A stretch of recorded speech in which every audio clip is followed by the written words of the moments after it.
Can we have the witnesses seated, please? Good morning. Good morning. How you doing? You sound a little choked up. You got a cold? I'm good.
Once again, good morning, everyone. Without objection, the chair may declare the committee in recess at any time. Before we begin today's hearing, I want to provide a few important reminders. First, today's open portion is being broadcast live on C-SPAN and streamed on the committee's YouTube channel.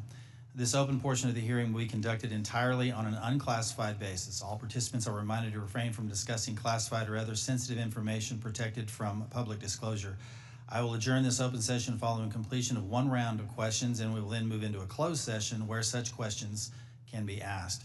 Second, I want to inform the audience that while I fully support constitutionally protected free speech and the right to assemble, this is not the time or place. Any would-be disruptors in the audience who interfere with the committee's business will not be tolerated.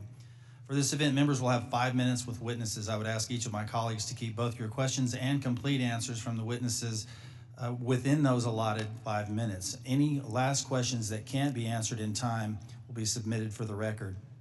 In the same manner in which the House Permanent Select Committee on Intelligence has conducted itself in recent worldwide threats hearings, I expect that we will continue to act in a bipartisan and respectful manner during today's event.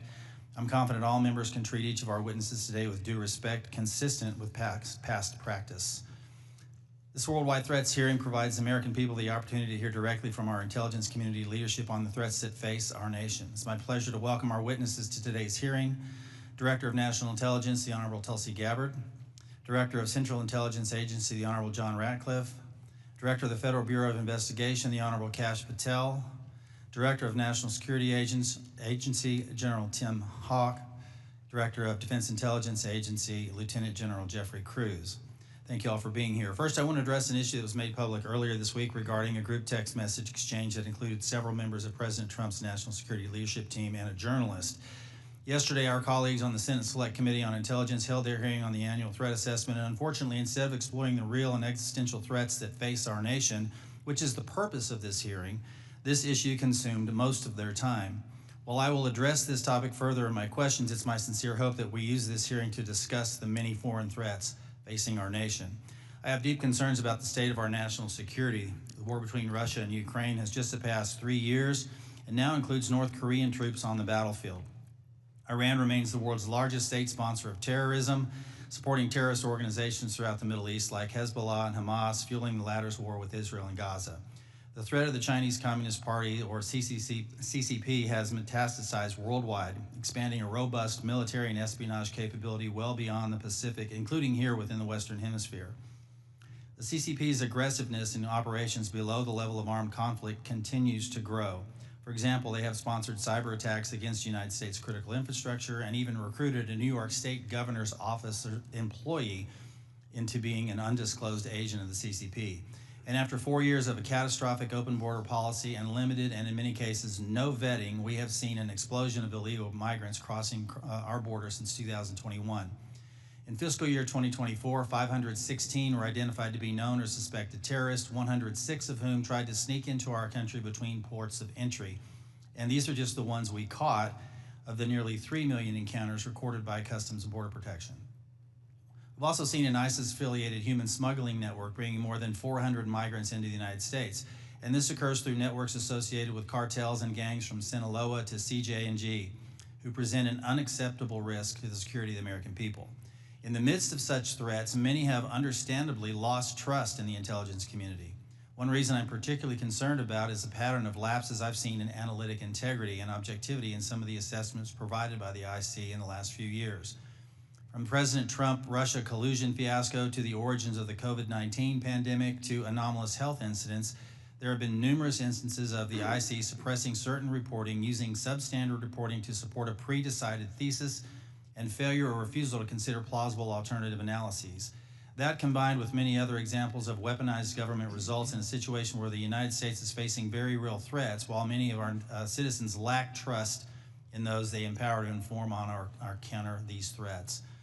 Look, I've been honored to serve our country for many years now, first as an explosive ordnance disposal technician in the Army, now as a representative for the 1st District of Arkansas and chairman of this committee. In my time here, I've traveled the world and met with countless IC employees, from everyday Americans doing challenging and often dangerous work of intelligence to agencies directors like yourselves. The vast majority of those people are honest, hardworking, patriotic Americans that silently and without accolades do difficult jobs, often in austere places, sacrificing time with their families and in some cases putting themselves in danger, all in order to serve the United States. These silent warriors deserve our gratitude and our respect. They do not deserve to have their reputations besmirched by poor leadership. Unfortunately, in recent years, we've seen instances of politicized, self-serving, dishonest leaders sustaining the reputation of our institutions and patriots by abusing the powers and sacred trust given to them by the American people. We have some real work to do. You in your roles as leaders of prestigious organizations and us as members of this committee charged with conducting honest and rigorous oversight must ensure that our institutions work for the American people. Those that don't uphold the stringent standards of integrity that the American people expect and deserve must be held accountable. In the instances where trust is breached, those involved must be held accountable. This will help rebuild the trust between the American people and those that serve them in the intelligence community. Today, we need you to be candid about the threats facing the United States. I have deep concerns that many threats have been downplayed or not taken seriously enough for some time, particularly in the homeland and the Western Hemisphere. I look forward to hearing your assessment. Thank you again to our witnesses for being here today, and with that, I want to yield to the distinguished ranking member, Mr. Himes, for his opening statement. Thank you, Mr. Chairman, and good morning and welcome to our witnesses. As the chairman said, this hearing is an important opportunity for our committee and the American people to hear directly from the senior leadership of the intelligence community about the threats that our nation faces. I read the unclassified report and I found a lot of continuity in the IC's assessment about critical threats to our national security compared to last year's assessment. The IC continues to see threats from our principal adversaries, China, Russia, Iran, and North Korea. I must say, though, that after these last 2 months, I'm worried that the call may be coming from inside the House. This report calls Russia, and I quote, an enduring potential threat to U.S. power, presence, and global interests. But as far as I can tell, we're now on Team Kremlin. We vote with them and against our allies in the United Nations. We humiliate President Zelensky in the Oval Office.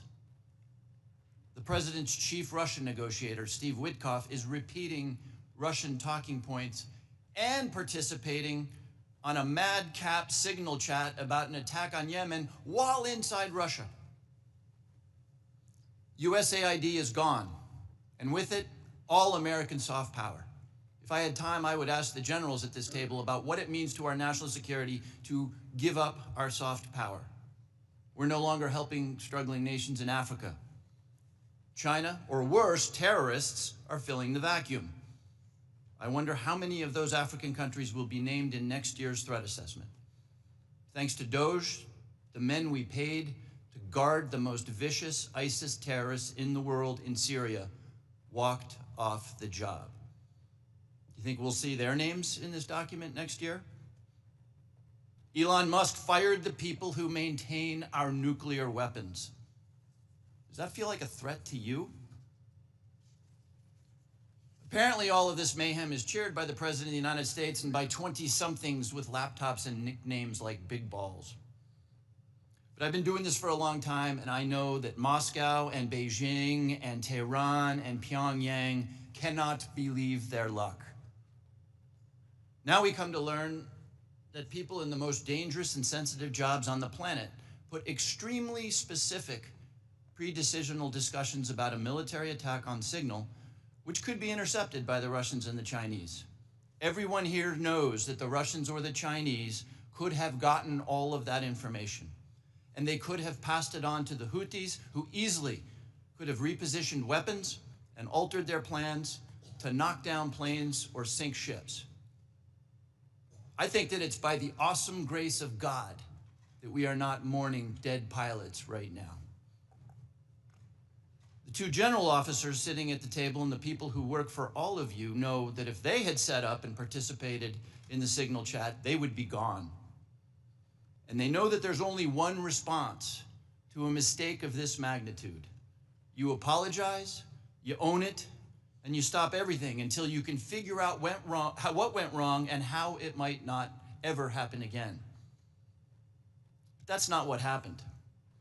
The Secretary of Defense responded with a brutal attack on the reporter who did not ask to be on the signal chain. Yesterday, our former colleague Mike Waltz did the same in the White House and then went on Fox to call Jeff Goldberg a loser. What do you think the people who work for you are seeing and learning from that? Now, except for that last part, almost all of the mayhem slowly eroding our safety, our standing, and our security in the world has largely happened outside the IC. If you had a part in that, and I suspect you did, I thank you. I'll say it now and I'll say it again every time we see each other over the next couple of years. You must protect the thousands of patriots who go to work every day under you to keep us safe. You need to go to work every day thinking about their morale, their well-being, and their protection. I've done intelligence oversight for more than a decade. It's my job to ask you the tough questions and maybe even make you uncomfortable. But John, I don't ever walk through your lobby and look at those 140 stars on the wall without choking up over the fact that men and women far better than I will give their lives to keep us safe. There's about a dozen people in this room who know all their stories, and you know and I know that many of the men and women who have stars on that wall died because of bad decisions or poor judgment by their leaders. We've all worked together before, and recent events notwithstanding, we need you to succeed. Your people and our safety requires you to succeed. I really hope you do. But let me say now that if some over-caffeinated 20-year-old succeeds in firing your linguists, or your mathematicians, or your paramilitary officers, if you shut down some unit because Steve Bannon or Seb Gorka doesn't like it, America will be less safe, and people will get hurt. And I and this committee and history will be very unkind.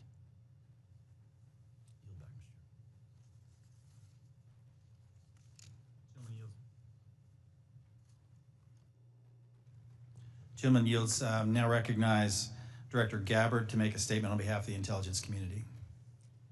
Thank you very much, Chairman Crawford and Ranking Member Himes, members of the committee. Thank you for the opportunity for us to be here to present the 2025 Annual Threat Assessment. I'm joined here by my colleagues from the CIA, DIA, FBI, and NSA. Our testimony today offers the collective assessment of the 18 U.S. intelligence elements making up the U.S. intelligence community and draws on the intelligence collection and information available to the IC from open source and private sector and the expertise of our analysts. It evaluates what the IC assesses most threatens our people and our nation's ability to live in a peaceful, free, secure, and prosperous society. As you know very well, we face an increasingly complex threat environment that is threatening us here at home and our interests abroad. I'll begin by focusing on what most immediately and directly threatens the United States and the well-being of the American people: the non-state criminal groups and terrorists putting American lives and livelihood at risk. I'll then move on to focus on the key nation states who have the capability to threaten our security and the interests of the United States. Cartels, gangs, and other transnational criminal organizations in our part of the world are engaging in a wide array of illicit activity, from narcotics trafficking to money laundering, to smuggling of illegal immigrants and human trafficking, which endanger the health, welfare, and safety of everyday Americans. Based on our latest reporting available for the year-long period ending October 2024, cartels were largely responsible for the deaths of more than 54,000 American citizens due to synthetic opioids.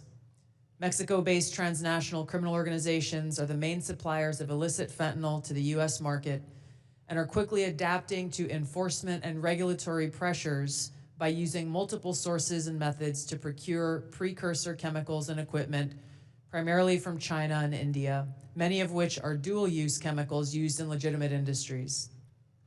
Independent fentanyl producers are also increasingly fragmenting the drug trade in Mexico.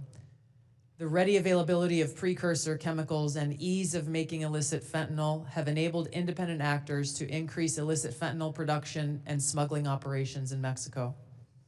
Cartels are profiting from human trafficking and have likely facilitated more than 2 million illegal immigrants encountered by law enforcement at the U.S. southwest border in 2024 alone, straining our vital resources and putting the American people at risk.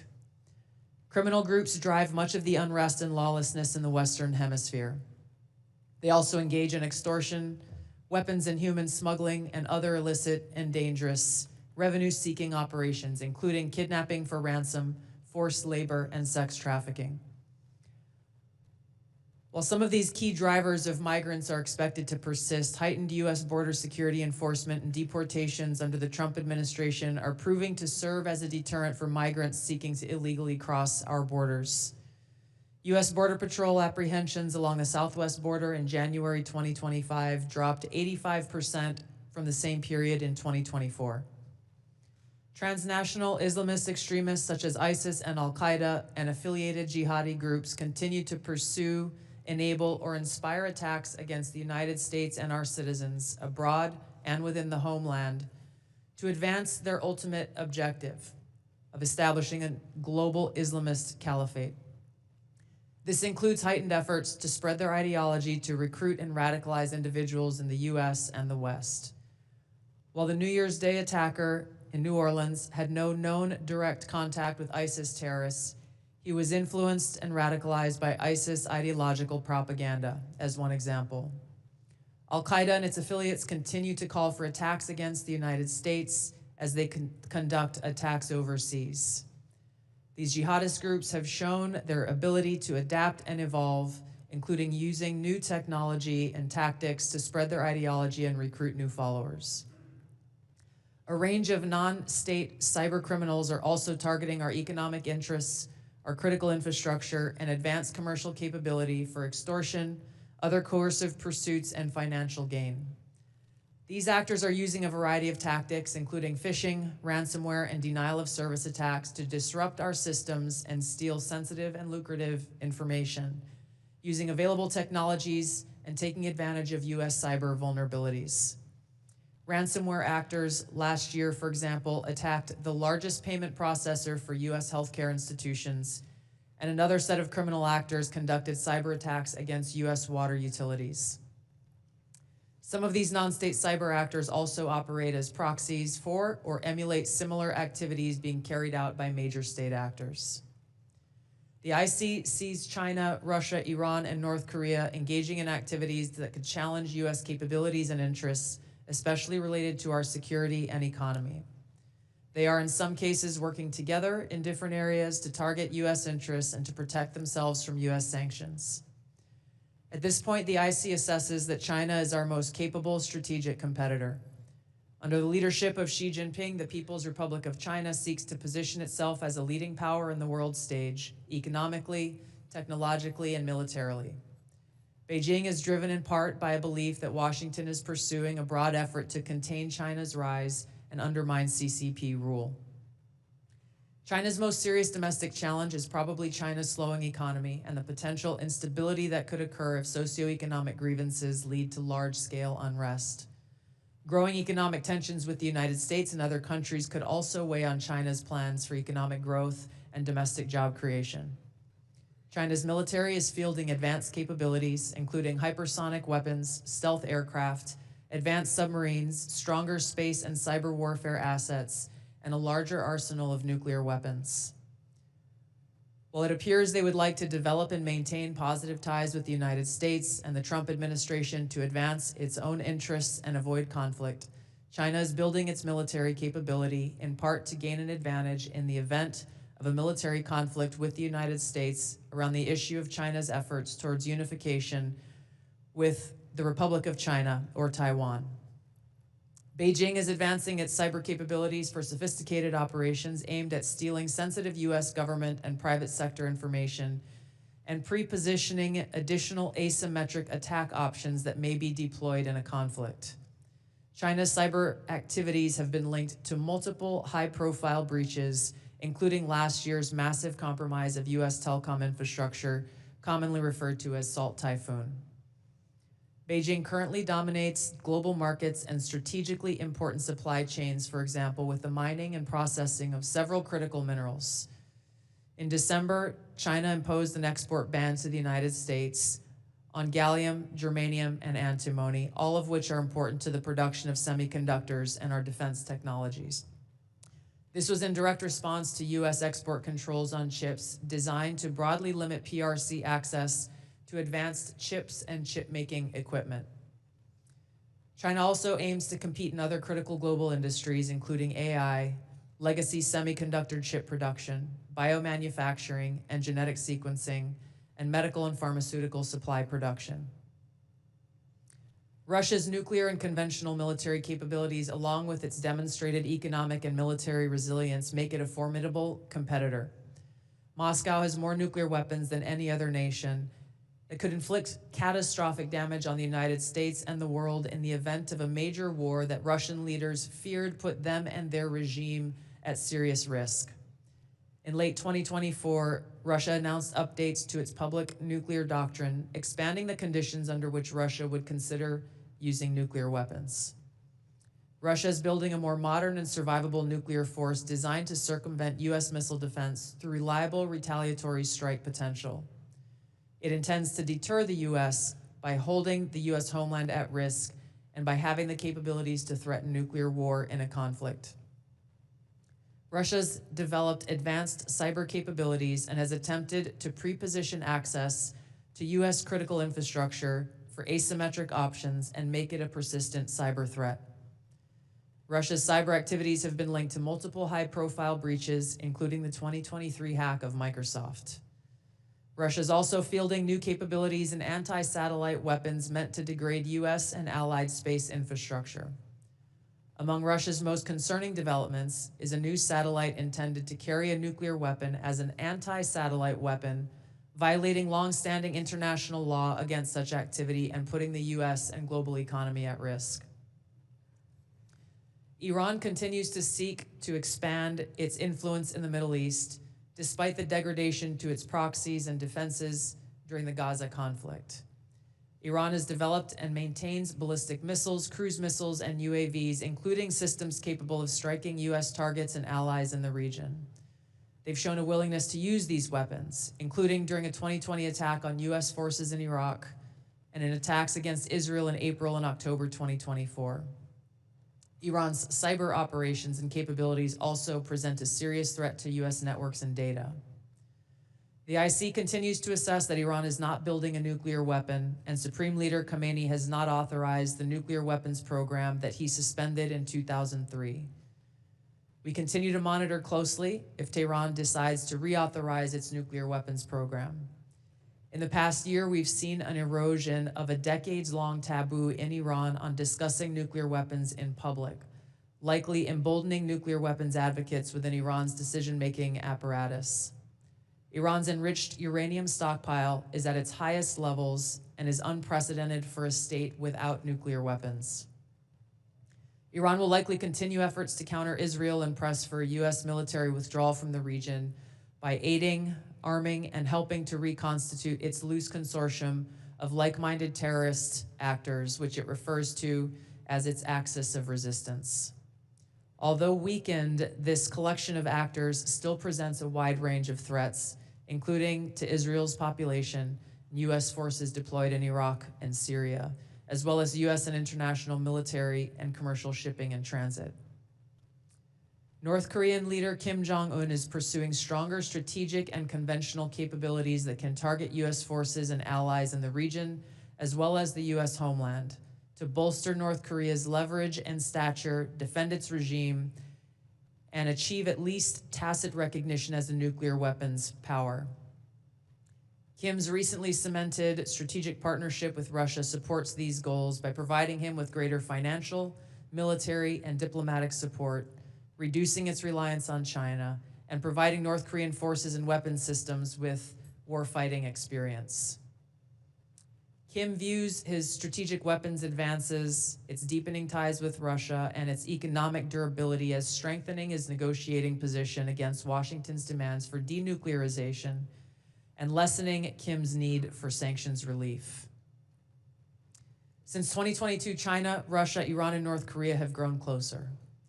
Removing the accelerant of the war in Ukraine is unlikely to revert these bilateral relationships to a pre-war 2021 baseline, leaving room for new strategic priorities and world events to create new incentives or challenges to their expanded cooperation.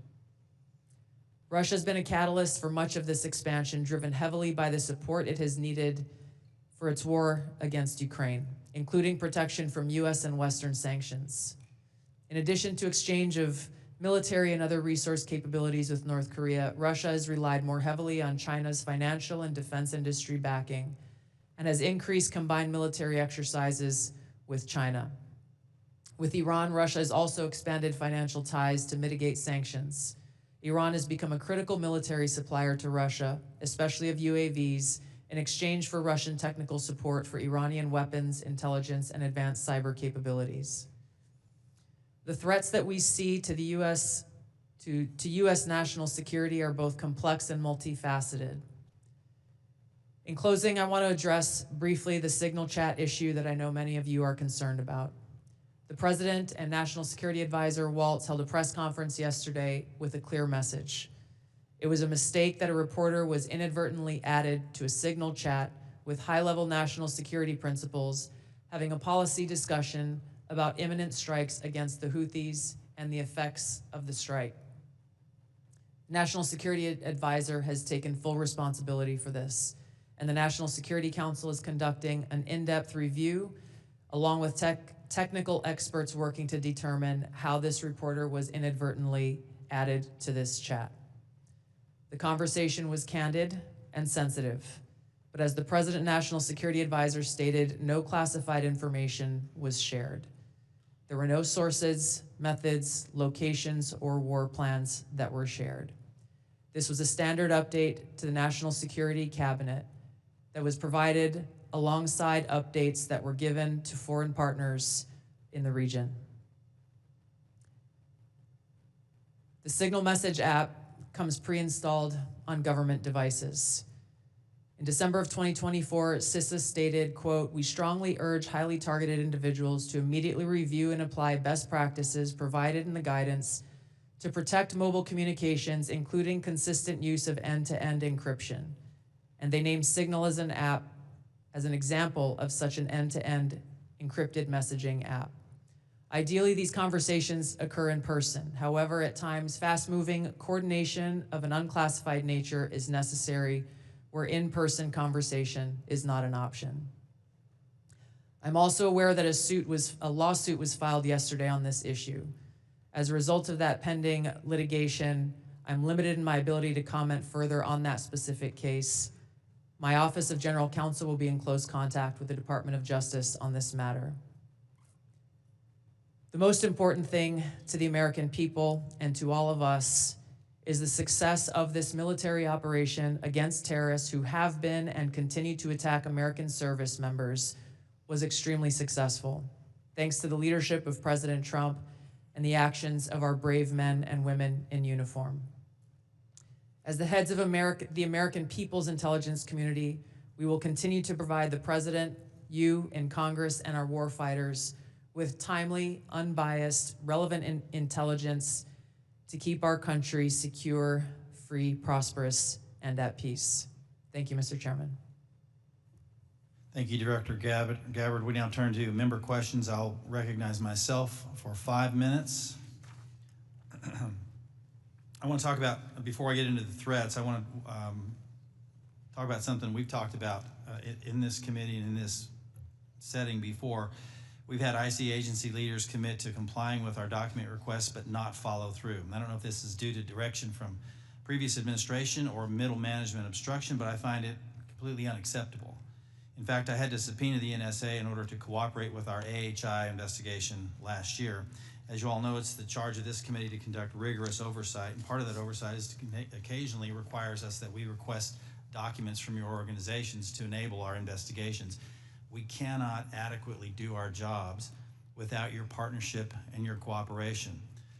General Hawk and General Cruz, we had this conversation here before last year, and I'm not satisfied with your responsiveness. Therefore, I'm going to ask that question again on the record in this open setting to each of you. Do I have your unequivocal commitment to cooperating with document or other information requests from this committee, General Hawk? You do, Chairman. Thank you, General. Director Patel. You do, Mr. Chairman. Director Gabbard. Yes, Chairman. Director Ratcliffe. Yes, you do, Chairman and Ranking Member. And I want to start by saying it's good to be back. It's good to see you. And as you all know, I have a special appreciation for the work that this committee does, having previously been a member. I also understand the importance of the oversight role that it has. And so you have my full commitment and my understanding about what your responsibilities are and my obligation to keep you fully and currently informed, and I will do that. Appreciate that. General Cruz. Chairman, of course, you have our continuing support on this critically important effort for the nation. Thank you, I appreciate that. I want to turn now to something that's a topic of conversation and really needs to be, and that's our own neighborhood here in our Western Hemisphere. I mentioned in my opening statement, I'm deeply concerned about encroachment in the Western Hemisphere, not just by China, but other adversaries like Russia and Iran, from Russian military cooperation with and support to Venezuela and Nicaragua, CCP-linked companies' acquisition of critical assets in Central and South America, Iran's defense agreement with Bolivia, the establishment of a technical military cooperation commission including Venezuela, Cuba, China, Russia, and Iran. And I could list several more alarming examples. I'm afraid we focus so much of our attention across the world that we've lost sight of our own neighborhood, leading to the anti-American regimes gaining permanent footholds within striking distance of the homeland. So Director Gabbard, to the extent that you can discuss it in this setting, what is the intelligence community's assessment of adversary encroachment in the Western Hemisphere? Thank you, Mr. Chairman. We'll be able to go into greater detail in the closed session, but the intelligence community assessment reflects what you have just detailed and outlined. The continued competition, encroachment, and investments that are occurring in the Western Hemisphere have rapidly increased and continue to pose a threat both to our economic interests and to our security. Every day there are new reports of further attempts. One just recently that came up yesterday with investments that are being made in the southeast part of the United States. Again, I'll go into this further in a closed setting, but the intelligence assessments that we are receiving are being shared with senior cabinet officials, Department of Energy, Commerce, Treasury, those who are working alongside us to not only monitor, but to determine the best policies that will protect our interests. Thank you. I want to turn to Director Patel real quick in the time that I have left. If you can flesh this out for me just a little bit. You indicated something that caught my attention in the proceeding yesterday, and that was your involvement with the Judicial Drug Task Force that you partner with at the state level, and how that has yielded positive results with regard to cartel activity. Can you put a little finer point on that to describe those partnerships in the 53 seconds we have remaining? Yeah, I'll try to be brief, Mr. Chairman, Mr. Vice Chairman. Thanks for having us, Ranking Member. My priorities at the FBI have been to partner with state and local law enforcement in ways that we have not done so before, particularly on information sharing, and it's a two-way street. And in order for us to effectuate drug seizures and narcotics interdictions in the 50 states, we treat them as all border states because that's what's happening. We have an American citizen die of a drug overdose every 7 minutes.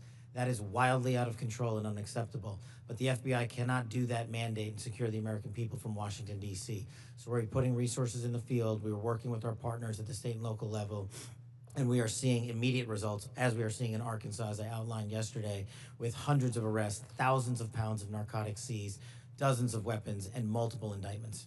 Thank you, Director. I'm going to yield and recognize Ranking Member Himes for 5 minutes. Thank you, Mr. Chairman. If there's something I care as much about as the national security of the United States, it's the powers and prerogatives of this Congress in its oversight duties. So I want to spend a minute or so on yesterday's testimony in front of the Senate and direct these questions in particular to Director Patel and Director Gabbard. Yesterday, Senator Heinrich asked, did this conversation, referring to the signal chat, include information on weapons, packages, targets, or timing? Director Patel, you said not that I'm aware of. Director Gabbard, you said same answer. This morning we learned that the signal chat included the following update, forward-looking update from the Secretary of Defense. Time now, 11:44 Eastern Time. Weather is favorable. Just confirmed with CENTCOM. We are go for mission launch. 12:15 Eastern Time. F-18 launch. First strike package. 13:45 trigger-based F-18 first strike window starts. Target terrorist is at his known location, so should be on time. Also, strike drones launch. MQ-9s. 14:10. More F-18s launch. Second strike package. Do either of the directors want to reflect on their testimony yesterday in the context of what I just read? Sure. One, I was not on that signal chat. Two, I have not reviewed it. And three, as you just indicated, that was made public this morning. But Director, you didn't prior to yesterday's Senate. You were on this. You were on the signal chat, correct? No. Okay, but did you review the material on the signal chat? No, I wasn't on it. Director Gabbard. Yes, Ranking Member. My answer yesterday was based on my recollection or the lack thereof on the details that were posted there. I was not, and what was shared today reflects the fact that I was not directly involved with that part of the signal chat and replied at the end reflecting the effects, the very brief effects that the National Security Advisor had shared. So it's your testimony that less than 2 weeks ago, you were on a signal chat that had all of this information about F-18s and MQ-9 Reapers and targets on strike, and you in that 2-week period simply forgot that that was there. That's your testimony? My testimony is I did not recall the exact details of what was included there. That was not your testimony. Your testimony was that you were not aware of anything related to weapons packages, targets, and timing. As the testimony yesterday continued on, there were further questions related to that, where I acknowledged that there was conversation about weapons, and I don't remember the exact wording that I used, but I did not recall the specific details that were included. Director Gabbard, you've reasserted that there was no classified information. I think we can all agree that that information shouldn't have been out there. But let me ask you this. Are you familiar with the ODNI's classification guidance? I'm familiar I've with actually it. got a copy right here. If I read you a part of that guidance, I wonder if you could tell me what the level of classification indicated is. I'm reading from your classification guidance. And the criteria is information providing indication or advance warning that the U.S. or its allies are preparing an attack. Do you recall what your own guidance would suggest that be classified? I don't have the specifics in front of me, but it would point to what was shared would fall under the DoD's classification system and the Secretary of Defense's authority. So let me help you, because there's a very clear answer. And what is not. I guess you don't have it, but information providing, this is the ODNI guidance, information providing indication or advance warning that the U.S. or its allies are preparing an attack should be classified as top secret. Do you disagree with that? I don't disagree with that. I just point out that the DoD classification guidance is separate from the ODNI's classification guidance. Do you think it would be materially different? Ultimately, the Secretary of Defense holds the authority to classify or declassify. Do you think it's likely that DoD guidance is materially different from what I just read? I haven't reviewed the DoD guidance, so I can't comment.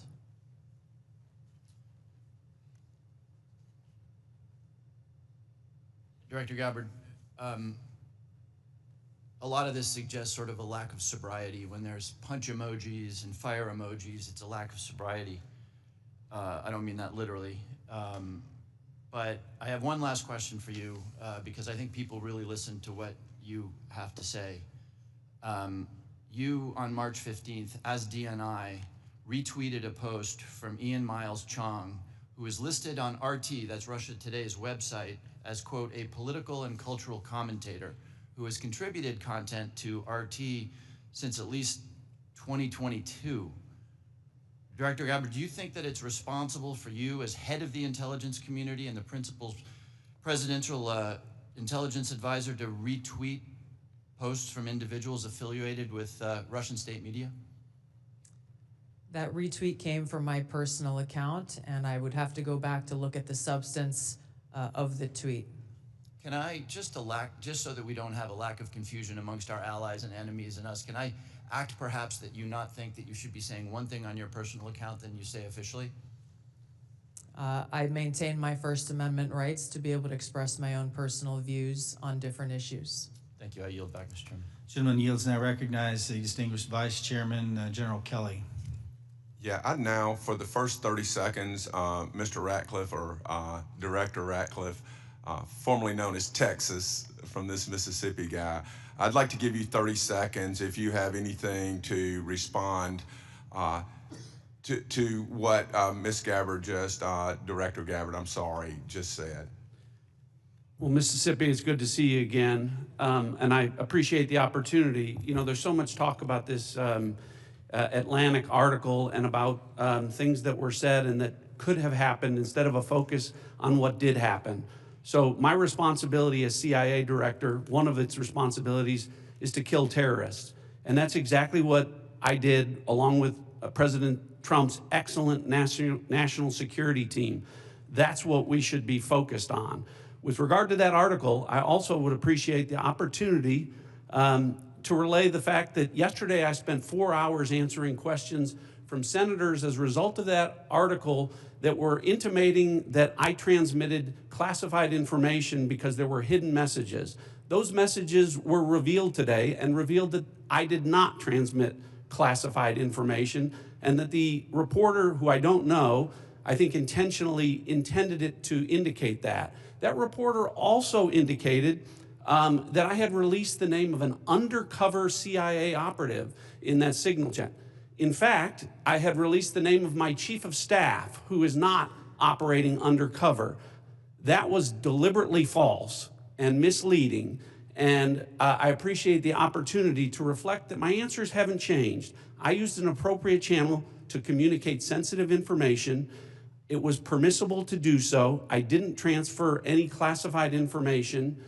And at the end of the day, what is most important is that the mission was a remarkable success, is what everyone should be focused on here, because that's what did happen, not what possibly could have happened. Thank you, Director Ratcliffe.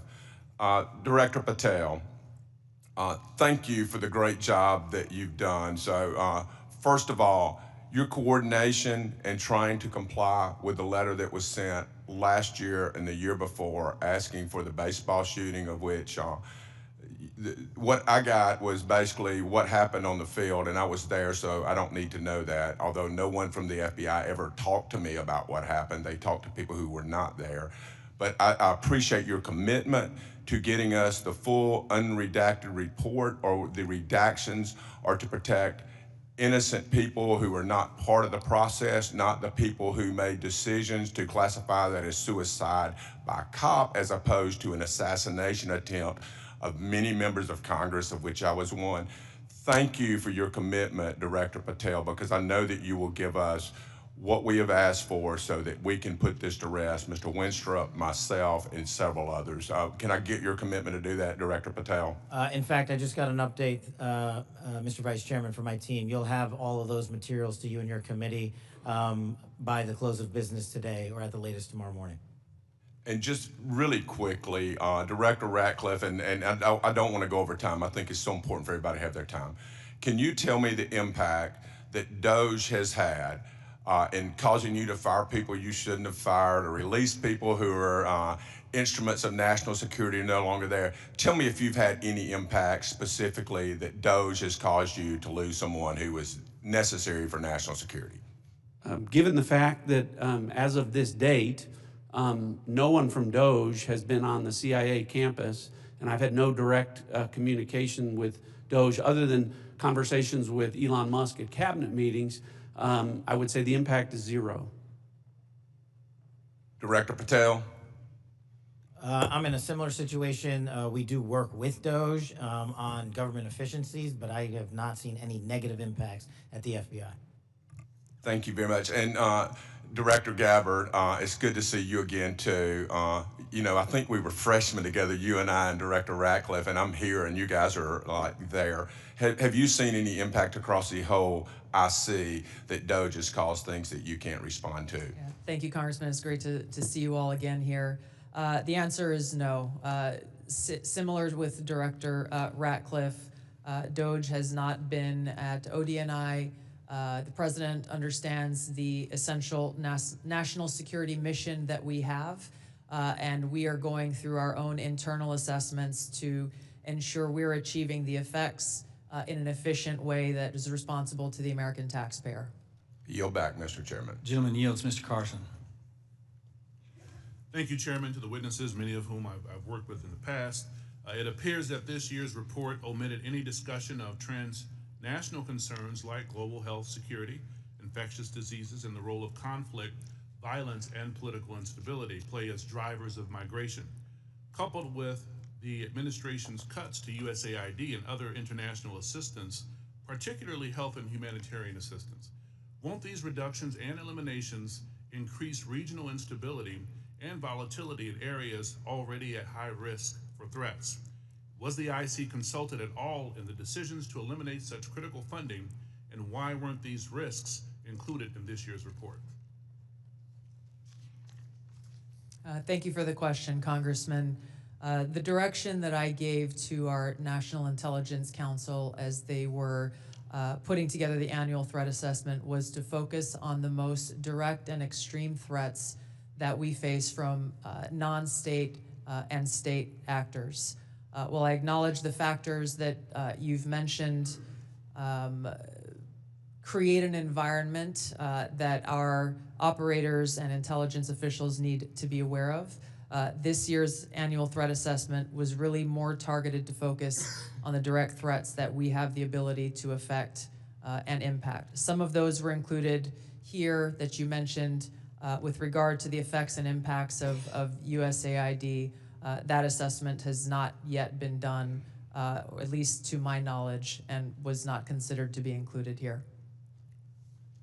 Director Patel, this year's assessment, sir, confirms a threat I've worked on for a number of years, domestic extremists, including lone wolves, white nationalists motivated by racial or anti-government grievances, even religious grievances. Mr. Director, a few yes or no questions. Do you, sir, agree that these domestic threats must be addressed as thoroughly as foreign extremists? All threats like that will be treated equally, yes, sir. Is it true, sir, you moved personnel out of the FBI section responsible for countering domestic violent extremists? I don't believe I did that. Is it true, sir, that you've discussed disbanding this section? I don't believe I've done that. Will you pledge today, sir, not to disband this critical section? I will pledge to you today that any personnel matters that are being worked on currently, once finalized, the congressional notification will be published to your committee. Mr. Chairman, I yield back. The gentleman yields. Now recognize the gentleman from Illinois, the former federal prosecutor, Mr. LaHood. Well, thank you, Mr. Chairman. I want to thank all of our witnesses today for your service to our country. And I want to focus my questions this morning on FISA Section 702. And Director Ratcliffe, welcome back to the committee. In your confirmation hearing before the Senate, you were asked extensively about FISA and Section 702, and I think laid out a compelling narrative on how, as you described it, quote, how indispensable it is to national security. And you were also asked about a warrant requirement on Section 702. And your answer to that was, quote, on whether a warrant makes sense on 702. Your quote was, the answer is no. We're talking about national security issues where sometimes minutes matter in the ability to disrupt or interdict the bad actors or to act upon the intelligence that you can gain from that, unquote. Director, I wanted to ask you, is that still your belief today regarding the warrant requirement? Congressman, it absolutely is. You've accurately reflected my prior testimony. It is also my testimony that 702 is indispensable to our intelligence picture, and the loss of it would be catastrophic to CIA. And the reason that I say that from this position is not only is 50% of all of our critical analysis provided to the President as Commander-in-Chief in the President's daily brief 702 derived, 70% of CIA's success with regard to advanced weapons counterproliferation is the result of 702 collected information. And finally, 90% of CIA's successful interdictions with regard to synthetic drugs like fentanyl are the result of 702 collection. It's absolutely indispensable to the work that CIA does, and I'm glad that you gave me the opportunity to reflect that to this committee. Thank you, Director. And just to ask a follow-up on that, as you know, in the House last year when we had our FISA reform and Section 702 reform measures put in place, you know, we had a debate, robust debate on the House floor regarding the warrant requirement. It was a very, very close vote, 212 to 212. Director Ratcliffe, what can you tell our members to alleviate and reassure them on, again, the harm that a warrant requirement would do to 702? Well, Congressman, it would impose a de facto ban on lawfully querying previously collected data to find threats against U.S. persons and government officials. So that would be, again, catastrophic to our efforts to keep our community safe. And I would also point out, because I know that these are legitimate concerns with regard when we talk about FISA and 702 specifically, everyone on this committee recalls that when I was a member, I also called out FISA abuses when they occurred. And I don't want there to be any violation of Americans' civil liberties and Fourth Amendment rights. But I would point to the CIA's frankly impeccable record of compliance, and we can talk about that more in a closed session. Thank you, Director. Director Patel, I want to turn to you. Similar in your Senate confirmation, you were asked extensively about 702. And as you know, in our bill that we passed last year, we put lots of reforms and changes and protocols in place for the FBI. And I know that you're supportive of many of those. Specifically on the impracticalities of a warrant requirement on 702, you were quoted as saying, when you were asked about it, it is almost impossible to make that function of the warrant requirement work and to serve the national no-fail mission. Is that still your testimony here today? It's great to see you, Congressman, and yes, that's my testimony. Thank you.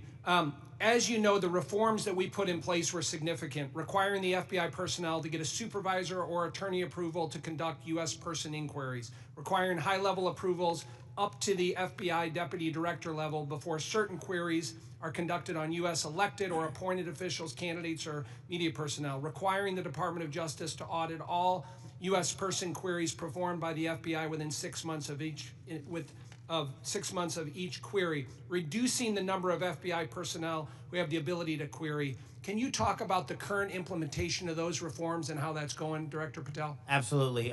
With probably the most recent one, in terms of 702 query reviews, we only have about 200 left when it comes to U.S. persons, and we will promulgate those findings to you. But as of today, of all the U.S. persons queried in the 702 databases, there's only been one instance of negligent conduct. We have already implemented limited access to those who actually know how to use the FISA process in 702, and we have implemented a direct reporting structure to the Office of Director and the Deputy Director to make sure that anyone, whether it's intentional or unintentional, abuses the 702 query system is brought to our attention immediately, and we will take that on for action directly. And in terms of piggybacking off Director Ratcliffe's, the public defender in me realizes the importance of constitutional due process more than anyone. The staffer and me from the House Intelligence Committee may be the only person who has worked more on FISA reform and exposing FISA abuse in modern congressional history. And the terrorism prosecutor in me and the JSOC civilian in me tells me that we cannot do away with 702 or FISA Title I and Title III, but we can work with you and your committee to make it better. I don't know all those ideas. I don't have all those answers, but you have my commitment that we will use it appropriately going forward. Thank you, Director. I yield back. Gentleman yields, Mr. Castro. Thank you, Chairman. Tulsi, you and I came into the Congress together in 2013. And Cash, you and I was serving on the Intelligence Committee when you worked on the Intelligence Committee. And John, you and I are both from Texas, and we both served together on the Intelligence Committee. Y'all, the idea that this information, if it was presented to our committee, would not be classified, y'all know is a lie. That's ridiculous. I've seen things much less sensitive be presented to us with high classification. And to say that it isn't is a lie to the country. I want to ask the generals now. The NSA is principally in charge of intercepting things like signals intelligence from other countries. General, I want to ask you, if your organization, your agency, intercepted something like this from Russia or China or some other country, would you consider this classified information? Representative, we would be classifying based off of our sources and methods. So those would be the things that, in terms of how we process, how we would be able to obtain the information and how we'd report it, Sure. we would classify based off of our source and method. So if you knew that the Secretary of Defense and the National Security Advisor of Russia or China and the head of the Foreign Ministry and all of the folks who were associated with that signal chain, if you intercepted that information, General, would you consider it classified? So it would be classified based off of our collection. So the NSA would classify it, would Based off determine it as of classified. the protection of our own source and method, not necessarily based off the content, but how we collected that information. But it would be classified. Well, we certainly wouldn't be collecting on a U.S. person conversation. No, I understand. I'm We're saying if you did your job and collected it from the Russian Foreign Ministry and the National Security Advisor and the Secretary of Defense and the President's Chief Advisor, there is no way, having sat on this committee for 9 years, that somebody would come in with that information and give us something that says unclassified. You can walk out of this room with this information and give it to whomever you want. You know, with all respect, you and I worked on the committee at the same time. Tulsi, you and I came in together. I've never had an issue of beef with you. John, you and I are both from Texas. Y'all know that's a lie. It's a lie to the country. I want to ask about the Alien Enemies Act really quick while I have time. The president has used the Alien Enemies Act, a wartime authority last used to detain German and Japanese nationals during World War II, to summarily deport people accused of being members of the Venezuelan gang Tren de Agua. To invoke this law, the president must demonstrate that the United States is under invasion by a foreign nation or government. They have alleged that we are under invasion by the Venezuelan government. The idea that we are at war with Venezuela would come as a surprise to most Americans. The unclassified version of the annual threat assessment the intelligence community just released makes no mention of any invasion or war that we are fighting with the nation of Venezuela. You would think our nation being at war would merit at least a small reference in this threat assessment. And Director Ratcliffe, does the intelligence community assess that we are currently at war or being invaded by the nation of Venezuela? We have no assessment that says that. Thank you. In invoking the law, the president alleged that Tren de Agua is, quote, undertaking hostile actions against the U.S. at the direction, clandestine or otherwise, of the Maduro regime in Venezuela. Director Gabbard, does the intelligence community assess that the Venezuelan government is directing Tren de Agua's hostile actions against the United States? There are varied assessments that came from different intelligence community elements. I'll defer to Director Patel to speak specifically to the FBI assessment. But let me ask you, so you're saying there are conflicting assessments that have come from the IC? That's correct. Okay, thank you. We'll take it up in closed session. All right. You know, your threat assessment makes issue of, highlights fentanyl trafficking as a top threat to the United States, yet support for law enforcement cooperation with Mexico has been put on hold, and there's been a threat of invasion to Mexico by the United States. You assess that Russia's advanced cyber capabilities make it a persistent counterintelligence cyber threat, yet the administration shut down the unit at the Cybersecurity Infrastructure Agency tasked with stopping Russian cyber attacks. There are so many other ways that the actions of this administration have contradicted this threat assessment, and the administration is making the world and the United States more dangerous. I yield back. Gentleman yields. Gentleman from Pennsylvania, Mr. Fitzpatrick. Thank you, Chairman Crawford. Thank you to all of our witnesses for being here. I look forward to working with each and every one of you to keep our country and our planet safe. I wanted to carry on the topic of Section 702 reauthorization. Representative LaHood and I did a lot of work on this over the past 2 years. As you all know, last Congress, this committee worked in a bipartisan manner to advance the reauthorization of what most of us, if not all, deem to be our country's single and most important national security tool. The result was what was titled the Reforming Intelligence and Securing America Act, which not only reauthorized Section 702, but equally important, it provided necessary reforms to our intelligence community in an effort to address past abuses. This was the largest single reform of the FBI and the IC in a generation, making sure that there are appropriate compliance guardrails that enhance accountability while still protecting the critical tools necessary for our nation's security. Just to name a few, in 2009, Section 702 protected our nation from an attack by an al-Qaeda member who intended to detonate explosives in the Manhattan subway lines. In 2014, Section 702 helped prevent attacks by assisting in the removal of ISIS leader Haji Imam. In 2022, Section 702 contributed to the U.S. government's operation against the last remaining 9/11 architect, Ayman al-Zawahiri. And as we saw in the horrendous attacks of October 7th, an attack on the people of Israel, where Hamas killed over 1,200 innocent civilians, intelligence collection is essential to the safety and security of our population. We must never, ever see another attack the likes of 9/11. Especially as a result of a self-inflicted intelligence failure. Not reauthorizing the use of this authority in this coming year would intentionally and willingly put the United States at a disadvantage against actors who seek our destruction. Representative LaHood touched on the warrant requirement. As you all know, that is really the linchpin here. And I think it's abundantly clear for members of this committee, members of this Congress, and for members of our intelligence committee to understand that a warrant requirement is on the collection of data. A warrant requirement cannot apply to the querying of already lawfully collected data. To follow that theory to its logical extreme would be to say that a police department who has an evidence locker containing lawfully collected data has to get a warrant to re-enter that evidence locker. It'd be akin to say to a police officer they cannot run a license plate, which is querying off of lawfully collected Department of Transportation data without getting a warrant. It would shut down the courts, it would shut down law enforcement, it would make our country much less safe.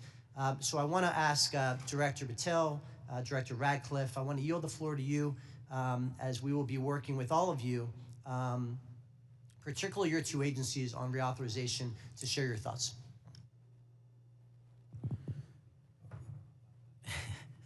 So it's great to see you, sir, and thanks for the question. Look, on 702, just to flesh out some of the more specific operational use that I have it with specifically relates to what you just said. When I was a terrorism prosecutor, we used 702 directly to prevent the shopping mall in Houston from being blown up. We used 702 collection directly to prevent an attack on the state capitol in the state of California.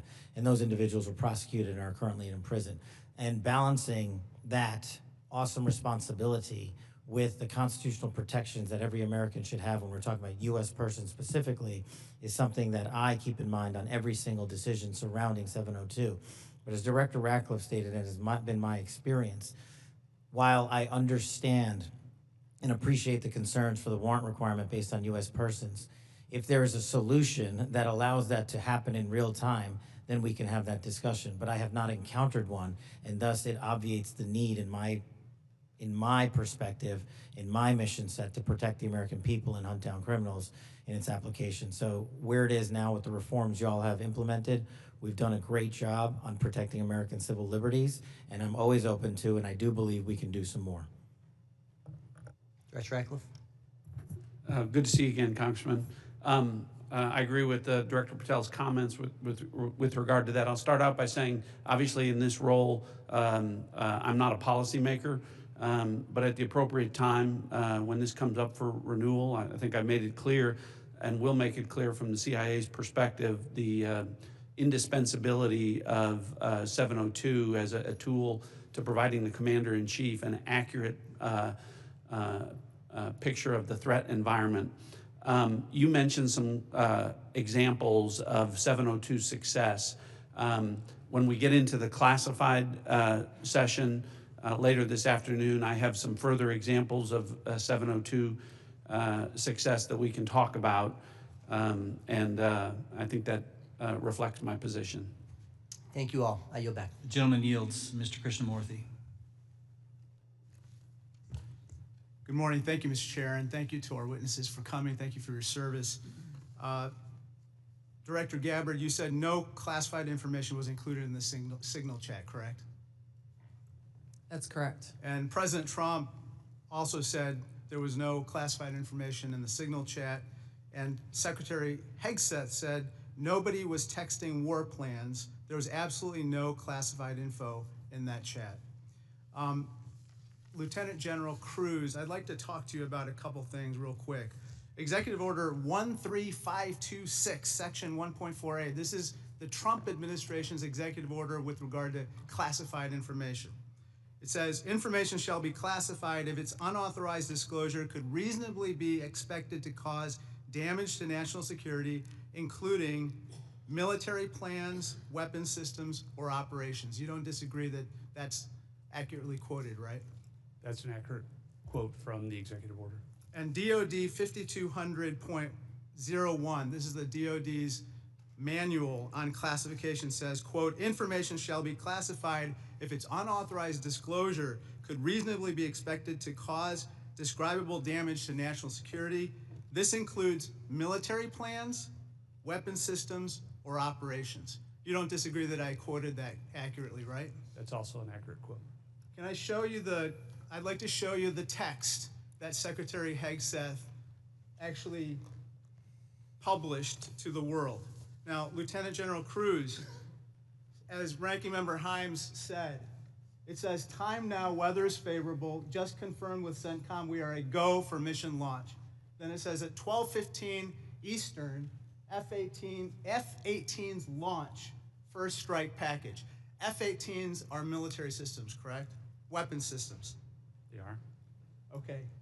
1345, trigger-based F-18 first strike window starts. Target terrorist is at his known location, so should be on time. Also, strike drones launch, MQ-9s. MQ-9s is a weapon system, correct? They are. Okay. I think applying the executive order as well as the DOD manual to this fact pattern, we clearly have weapon systems that have been identified. That is classified information. Now, the reason why it's important that this information not be disclosed is that we don't want the adversaries to know what's about to happen, right, sir? Well, I would draw a small distinction there. You referenced and asked if that platform, those two platforms are weapon systems. They are, but those terms are used all across the globe in a lot of contexts. So it's really about how they're used in the context of this particular document. I just wanted to clarify that the use of those terms, I understand. Yeah. In this situation, those are operational details. They are operational details, but again, as you quoted the DoD instruction, it's about operations. So as you further go down into what are the operational details, I think as we had a discussion yesterday, the important aspect, I think all of us are very familiar. This is classified information. This is classified information. It's a weapon system as well as sequence of strikes as well as details about the operations. And so I think that just piggybacking off of what some other members have said, using the DOD's manual as well as the executive order in operation today with the Trump administration, this text message is clearly classified information. Secretary Hegseth has disclosed military plans as well as classified information. He needs to resign immediately. He needs to resign immediately, and a full investigation needs to be undertaken with regard to whether other similar signal chats are occurring in this administration. I'd like to turn my attention to another topic. Director Patel, according to the DOJ, in 2022, the FBI led Joint Terrorism Task Force, JTTF, in my hometown of Chicago, valiantly led efforts to prevent a plot to attack Naval Station Great Lakes in Illinois. You don't dispute that, do you, sir? I'm not familiar with it, but I don't dispute what you're telling me. Thank you. A memo obtained by ABC 7 News of Chicago said that this task force will now be, quote, actively supporting, close quote, the Department of Homeland Security and its immigration enforcement. You don't dispute that either, do you? I'm just not familiar with it, sir. Okay. Sir, I just have to say, the DOJ has now tasked JTTFs to shift some resources to immigration enforcement efforts. And I don't say this lightly, if there's a terrorist attack anywhere in the country, including in Chicago, and it was because the JTTFs in part shifted resources, they'll be held to pay. Thank you, sir. Gentleman's time's expired. Gentleman from Georgia, Mr. Scott. Thank you, Mr. Chairman. Director Gabbard, was the target terrorist named in the text, or was it simply referred to as target terrorist? The target was not named. Thank you. Was the location named? Congressman, no locations were named. Thank you. Director Patel, there was a specific accusation made about how close we are working with Mexico currently. My understanding, and I want to congratulate you on this, and I think it shows a shift of focus at the FBI since you've taken over to what it should have been doing all along, which is chasing the 10 most wanted that are threatening our country. My understanding is that 2 of the 3 were actually arrested in Mexico and are being extradited back to the United States. Is that correct? Yes, sir. We have been working. One of the first meetings I took as FBI director was my counterpart, Secretary Farouche in Mexico. And subsequent to that, we have repaid or extradited or expelled from Mexico 2 top 10 of the FBI's most wanted list and 33 other criminals. Well, it sounds to me like we're working closer with them today than we have in the last several years, and that the focus of the FBI has shifted to actually protecting American citizens instead of arresting pro-life protesters. Our mission is to find violent criminals wherever they are, and if they're in Mexico, we're going to get them. Thank you, and I appreciate you, and I appreciate the change in the focus of the FBI. I want to talk with you a little bit about the counterintelligence threats, one of which was an active duty U.S. Army soldier charged with conspiring to transmit national defense information to individuals located in China. What can you say in this setting, or can you briefly explain your work with interagency partners to identify and neutralize counterintelligence threats in the United States around this example? For me, sir? Yes, sir. So generally speaking, on counterintelligence and countering espionage, whether it's from adversaries like the CCP, Russia, Iran, or otherwise, we have prioritized them as an equally violent criminal enterprise seeking to do harm to our critical infrastructure and also to exploit and steal our data, whether it's government or private personnel. And so we have expanded our resources into them and working with the interagency to make it a priority. Okay, thank you. I want to move on to the issue of the threshold of parole under the previous administration and the number of illegal immigrants that have come into this country, including people with known membership in terrorist groups. For those individuals that pose a risk and that we have captured and are being deported, are we sharing the biometric and biographic information with our allies to mitigate their ability to relocate or operate abroad?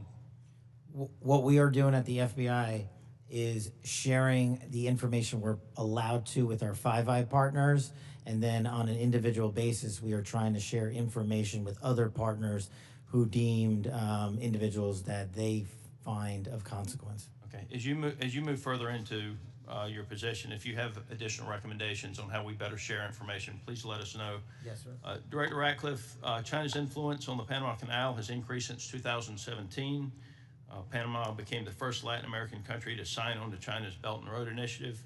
Can you talk about not just China embedding itself into the various canal-related sectors and operations, but what other areas in Central and South America have China and others increased their presence, and what examples concern you the most? Thanks, Congressman. Appreciate the question. I do want to comment. The question before about cooperation with Mexico, it's really across the IC. When Mexico's Secretary General Omar Harfuch, head of Mexican security, was here, he not only met with Director Patel, he met with Director Gabbard, and he met with me. So we have been working on that, again, to the benefit of both our countries. To your point, the PRC throughout Central and South America continues to attempt to use its soft power to gain a foothold. They use direct aid to countries that need it. They also provide funding to universities to get a foothold to create influence. And you mentioned the Panama Canal, and you've seen the diplomatic efforts of the administration to address that and push back on PRC ownership of the canal locks. But that ties into what the IC is doing. In these instances, it's important for us, Congressman, to the best way we can operate is to provide intelligence to countries in Central and South America, to provide them with briefings, which we do, to provide them with tailored analysis of our intelligence about how China is manipulating them, about how China is hacking them, the things that China is doing to gain a foothold, and Russia and Iran throughout that area. So the CIA is very much focused on that. Gentleman's time's expired. Mr. Crow. Thank you, Chairman. General Hawk, the NSA recently warned its employees not to use the Signal app. Is that correct? What we did, Congressman, is we put out cybersecurity advisories on a whole host of systems. On the Signal app that was included in that advisory, right? What we've done is we've put out an advisory on how to use the Signal app and other encrypted applications, because we do encourage our employees and their families to use encrypted. Because there's risk to that app. There are. Okay. General Cruz, DOD also issued a warning about vulnerabilities to the Signal app recently, correct? That's correct. Okay. Director Gabbard, you were on the Signal text chain in question, correct? Yes. As was Mr. Witkoff, the administration's lead negotiator with the Russians, correct? Yes. And at the time, Mr. Witkoff was actually in Russia during this chat discussion, was he not? I was not aware of that. Was he on his personal phone at the time? I don't know. Well, it's my understanding that he was indeed in Russia.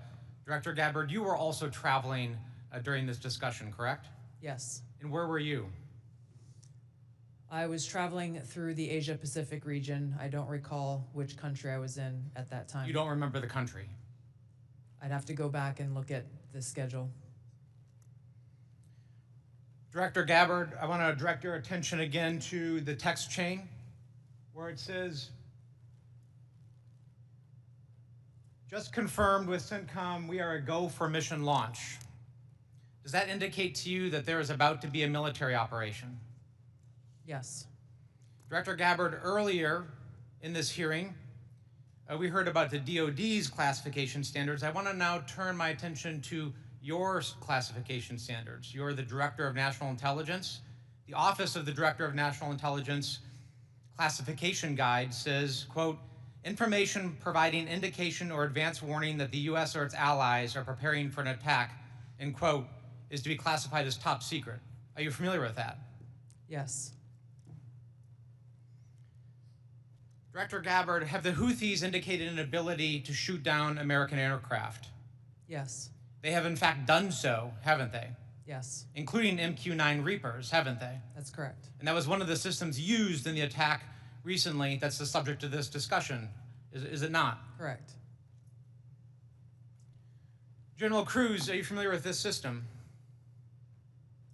I'm not wearing my glasses at the moment, but Well, I'll help you out. This is an SA-3 anti-aircraft system. correct. Are you familiar with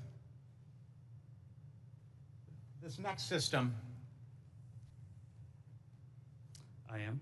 What is it?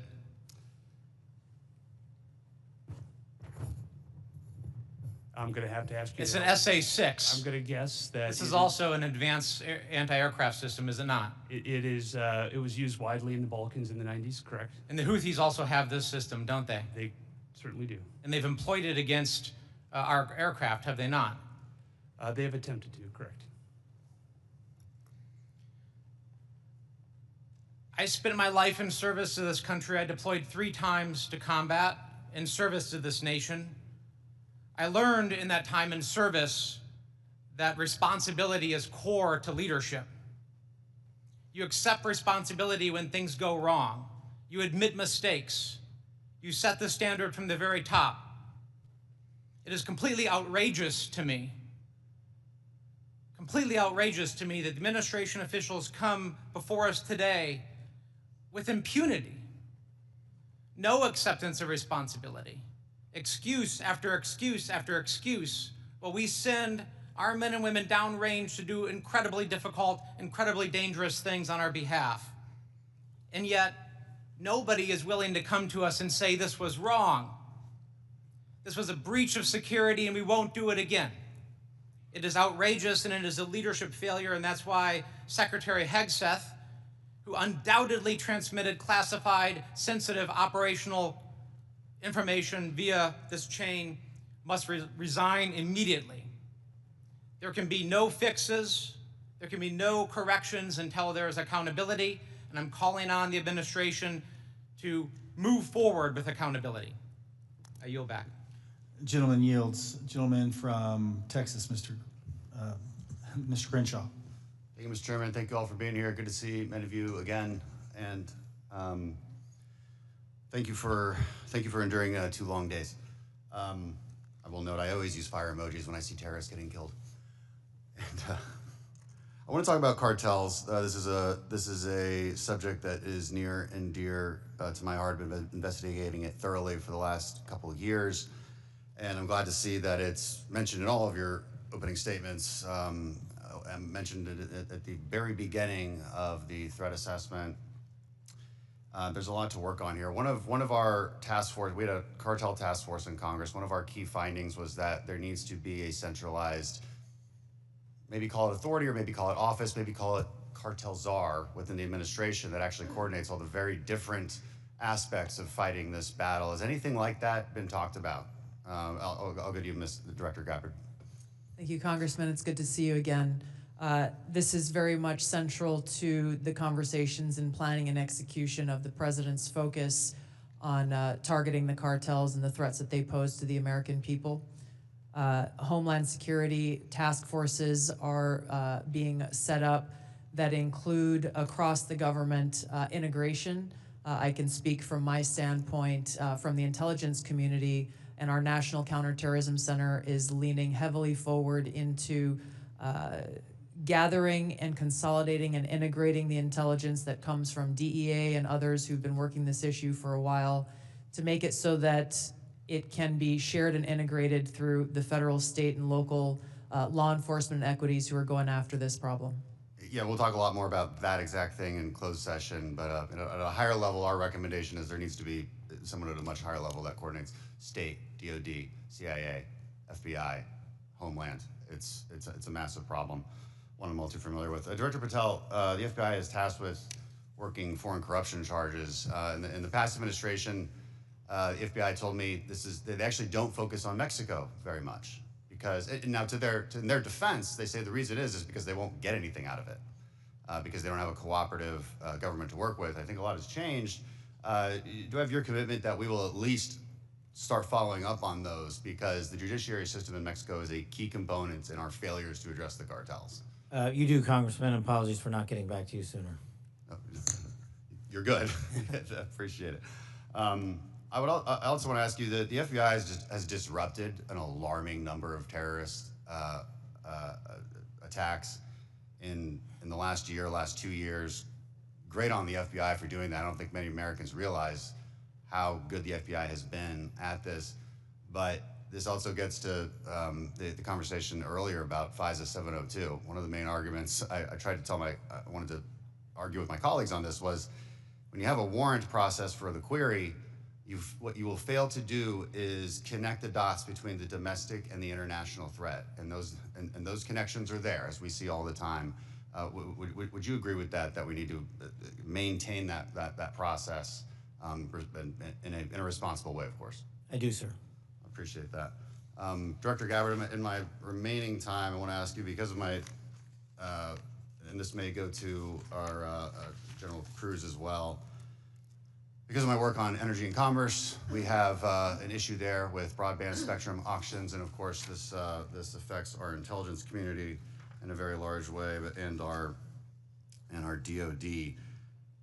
Getting right to the question here, how much, if any, spectrum can the DoD give up without having a significant effect on the administration's prioritization of lethality and deterrence?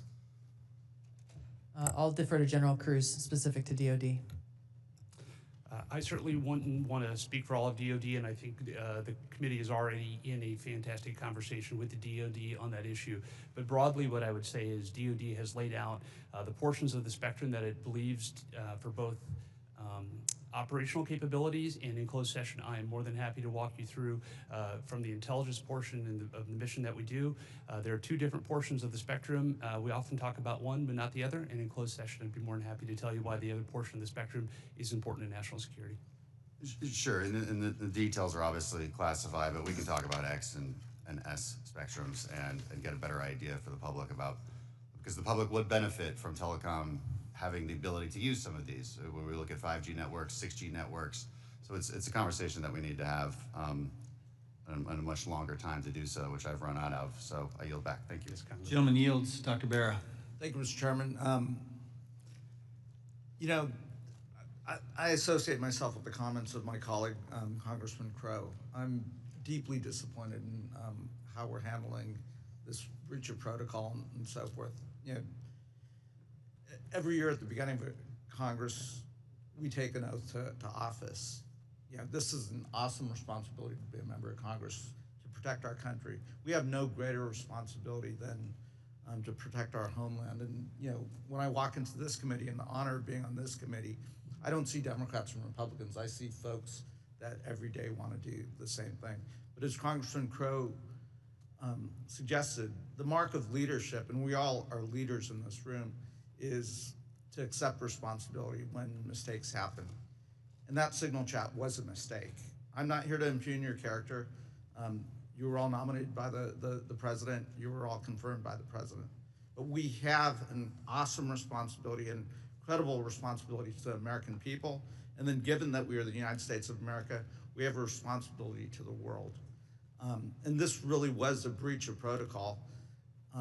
I'll take you at your word that we are going to do a full investigation of it.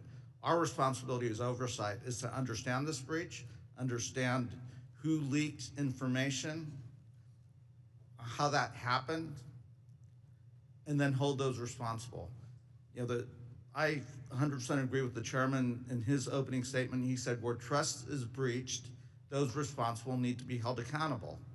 So do I have, you know, Director Gabbard, we served together, we came into Congress together. Do I have your word, when this investigation is fully completed, we will get the full breadth of the investigation? Thank you, Congressman. That would be my intent. I will caveat that by saying that this is being conducted by the National Security Council. I've not gotten any indication that they would try to withhold that, but I can't speak for them. Okay. I also, you know, I see way too much politics when it comes to our national security and our national defense. We've got to keep politics out of this. We're not Democrats or Republicans. We're Americans. We're tasked with the responsibility of keeping our country safe. Director Gabbard, you have an awesome responsibility here to advise the president, to collate all the information, everything that the IC is providing and provide that best advice and guidance to the President of the United States. We have to keep politics out of this.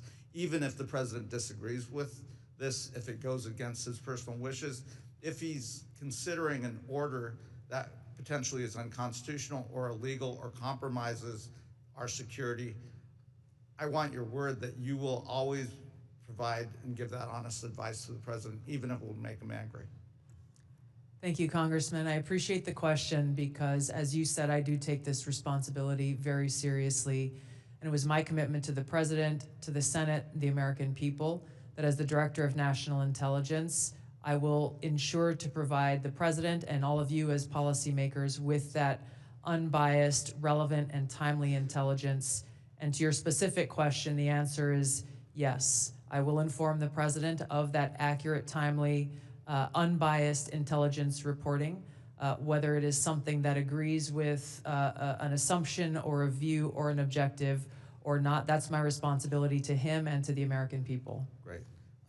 I would just offer advice.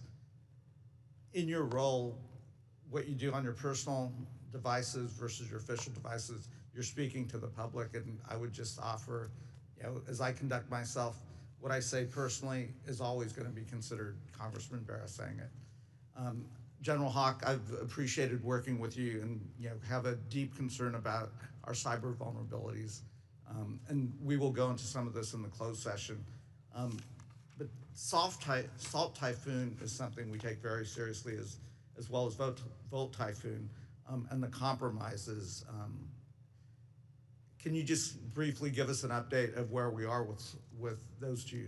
So, Congressman, we share your concern in terms of the overall ensuring that we can protect the critical infrastructure of the United States. The area that we have been deeply focused on is our ability to partner with industry. 99% of our critical infrastructure is controlled by our industry.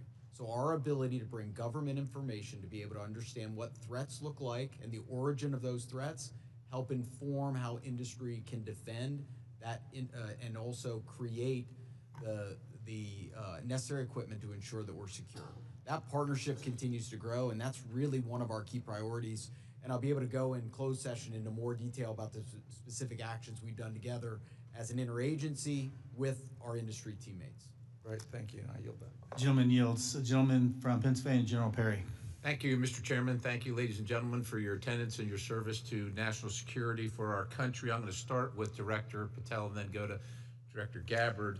I'm concerned, like many Americans, about the wide-scale purchase of land, real estate, et cetera, by the Chinese Communist Party or those sanctioned by the party in America, especially those lands proximate to sensitive military sites or sensitive national security sites. Director Patel, I think we can all understand that that could lead to the ease of nefarious activities of numerous sorts. What do you think should be our posture or our policy from a national security standpoint regarding the purchases of these land and the ownership, occupation, utilization, et cetera, by the Communist Party sanctioned use? Well, Congressman, I appreciate the question, and I'm not going to shape foreign or national policy, but from the FBI perspective, if we had federal statutes to enact criminal allegations and pursue those relating to these matters, we would do so. I agree with you that having CCP actors purchasing large swaths of land next to military installations is a national security issue, a major one, and I would highlight to the American public, we're not allowed to buy farmland in mainland China or in Russia. So I don't know why we let that happen here, but that's a personal matter for me. If I were given more legislation on it, I would love to act on it. Thank you. Director Gabbard, I'm going to look at keeping with the same theme, crypto mining by the sanction. Well, you can't crypto mine in China, right? It's outlawed in China. However, of course, we're supportive of crypto, I am, in the United States of America, but China's mining in America where they can't mine in China. And in particular, I'm thinking about one site where the mining was occurring close to intercontinental ballistic missiles, and CFIUS was tipped off by Microsoft. And of course, there are actions ongoing. should the Chinese Communist Party sanctioned individuals or interests be allowed to crypto mine near sensitive military or national security sites in the United States of America? And if not, what should we be doing about it? Thank you for your question, Congressman. I'm not fully aware and up to date on the specific example that you've mentioned, and I'll go and look into that and get back to you further. Right. Absolutely. I look forward to having the conversation with you.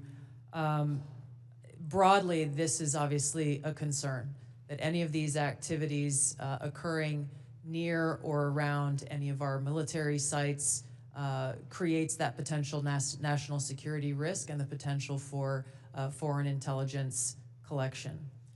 I'm hoping it's a priority for everybody on the dais there. It is a priority, I think, for the American people, certainly for me. I want to move on in the time remaining with a related topic, which is the hundreds of incidents by predominantly Chinese students, oftentimes called gate crashers. So this includes the two gentlemen in uniform on the dais. I'm going to kind of point to three events that happened just last year. One in Grayling, Michigan. 5 Chinese students are charged for lying and concealing evidence. One in the University of Minnesota, where a drone flew over Newport News and took pictures of classified information regarding ships and classified systems. And then one at the University of Florida regarding the illicit acquisition and shipment of toxins, biomedical drugs, and research supplies to China. In these cases, or most of these cases, we encounter these people and then we release these people. As a matter of fact, in the case of Florida, apparently she found out that criminal charges were being prepared and she dropped out of school and her whereabouts remain unknown at this point. What should be our posture? Because we're trying to follow up after the fact. We're encountering these people, whether they're gate crashers or whether we catch them conducting this illicit activity. We try and prosecute. That takes a lot of man hours, as you know, Director Patel. Is this the best policy, or is there something better that we can do? I mean, the Immigration Nationality Act of 1952 gives the Secretary of State the authority to revoke visas. But should these people be allowed to come to this country in the first place is the question, and what should our posture be? Anybody? In terms of the visa issue, I know that the administration is working on a policy, but to directly answer your question, anybody who utilizes the student visa program to come to this country to conduct criminal activity should never be allowed in this country. And anyone that's doing it here in the United States of America from an FBI standpoint will be vigorously investigated and will use the expulsion or criminal process on them. I yield, Mr. Chairman. Gentleman yields. Ms. Plaskett. Thank you very much, Mr. Chairman, and good morning to the witnesses. First let me say that we do have to, in this committee, try as much as possible to remain nonpartisan as opposed to bipartisan. I can recall being that way when I was counsel on the House Ethics Committee, and it's a hard position to take. But I'm really struck by the fact that in December of 2023, many people made Secretary Lloyd Austin go through the stages of the cross in self-flagellation and mea culpas for not informing the president that he was having a surgery. And now how we're treating Secretary Hedgepeth as if he is untouchable. Mike Waltz, when he was a member of Congress, went in the Committee on Armed Services to talk about and slammed Austin for holding himself to a different standard than the American people. And yet we are not doing this across the board. And that's disappointing at the very least, very disappointing. Director Gabbard, thank you for your testimony. And one of the things that I believe I heard you say was that when there was a discussion by DOJ as to the cuts to foreign aid, that there had not been a request for an intelligence and national security or an intelligence assessment of the impact of those cuts. Was that your testimony a little earlier? Congresswoman, I have not seen any kind of actual official assessment, either within the intelligence community or outside of it, on what the effects of those cuts to USAID programs has been. But it was not requested by DOJ of you or of any of the areas in which you have oversight over? I'm not aware of any requests. Okay, great. Thank you. I know that there has been some open source reporting on what the effect of those cuts are. I mean, when we think about several examples, Kenya, our strongest regional ally in the Horn of Africa, and a key partner with us in the fight against terrorist group Al-Shabaab. And, you know, according to the Washington Post, that's not definitive, and we can talk about this in closed session. Some Kenyan journalists are now being trained by Beijing, mirroring the US programs that have been cut by the administration. Director Gabbard, is letting China train Kenyan journalists going to make Kenya more or less receptive to American requests of the Kenyan government, do you believe? As you said, Congresswoman, our relationship with Kenya has been very long-standing. So do cuts of ours to train journalists in Kenya make them more or less, and Beijing having that make them more or less receptive? Clearly there is strategic competition taking place. I'll withhold my personal view to look at an official Well, I was assessment. asking for your director view, not your personal view. And then additionally, we have ended Voice of America, which provided accurate, unbiased news, in our opinion. Meanwhile, St.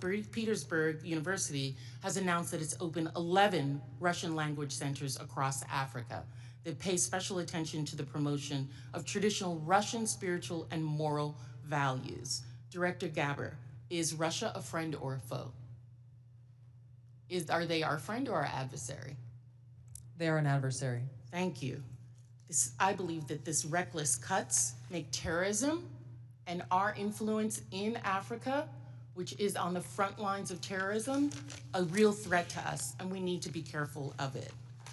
Director Patel, one of the benefits of being here kind of in the middle is I get to hear other people's testimony and the questions that are asked. I know that Mr. Carson asked you questions specifically about the Counterterrorism Division.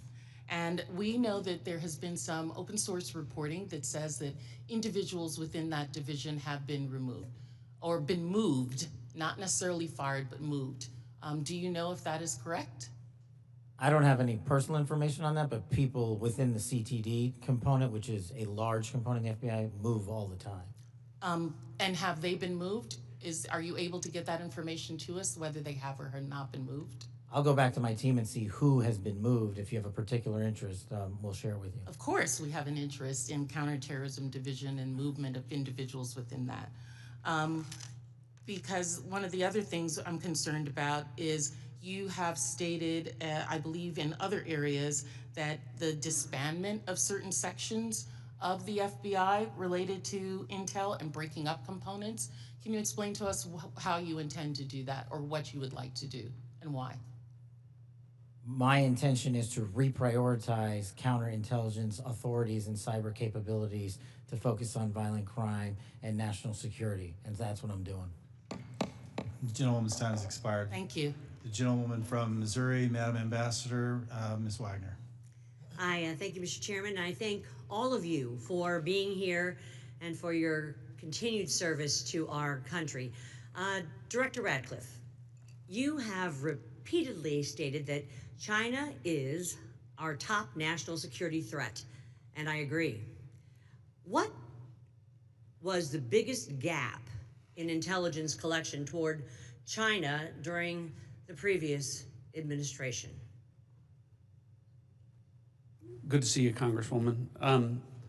I think our collection against China as a hard target in the prior administration was lacking in several areas. I would say primarily in human collection and also with regard to the processing of open source information relating to China. I think part of that relates, Congresswoman, to the policies of the prior administration about treating China as a pacing competitor, I think was the word, as opposed to an adversary. So one of the things in my focus as CIA director, which carried over from my time as DNI, in seeing all of our intelligence, seeing that China is our greatest geopolitical threat, and focusing the CIA specifically more directly in all areas of our collection on China as a hard target. Well, and I'm grateful to hear you say the words open source. So, as I hope that all of you may be aware, I am honored to be the chair of the new Open Source Intelligence Subcommittee for HPSI. It is the first time this committee has focused specifically on an intelligence discipline, I'll say. We established this subcommittee because private companies, researchers, and most importantly, foreign adversaries, as we speak, are taking full advantage of the explosion of commercially available information. HPSI has taken a stance that OSINT, open source intelligence, should mature as a primary discipline on its own accord. Director Ratcliffe, your agency kind of produces the lion's share, I'd say, of OSINT. Do you agree, sir, that open source intelligence should mature to be a primary discipline? Absolutely agree. So as you know well, Congresswoman, the CIA is the functional manager for OSINT, just as we are the functional manager for HUMINT across the IC. And OSINT, open source intelligence, reaches, frankly, policymakers as the most cited material in the President's daily brief as part of a long list of tailored production that we do. By a large percentage.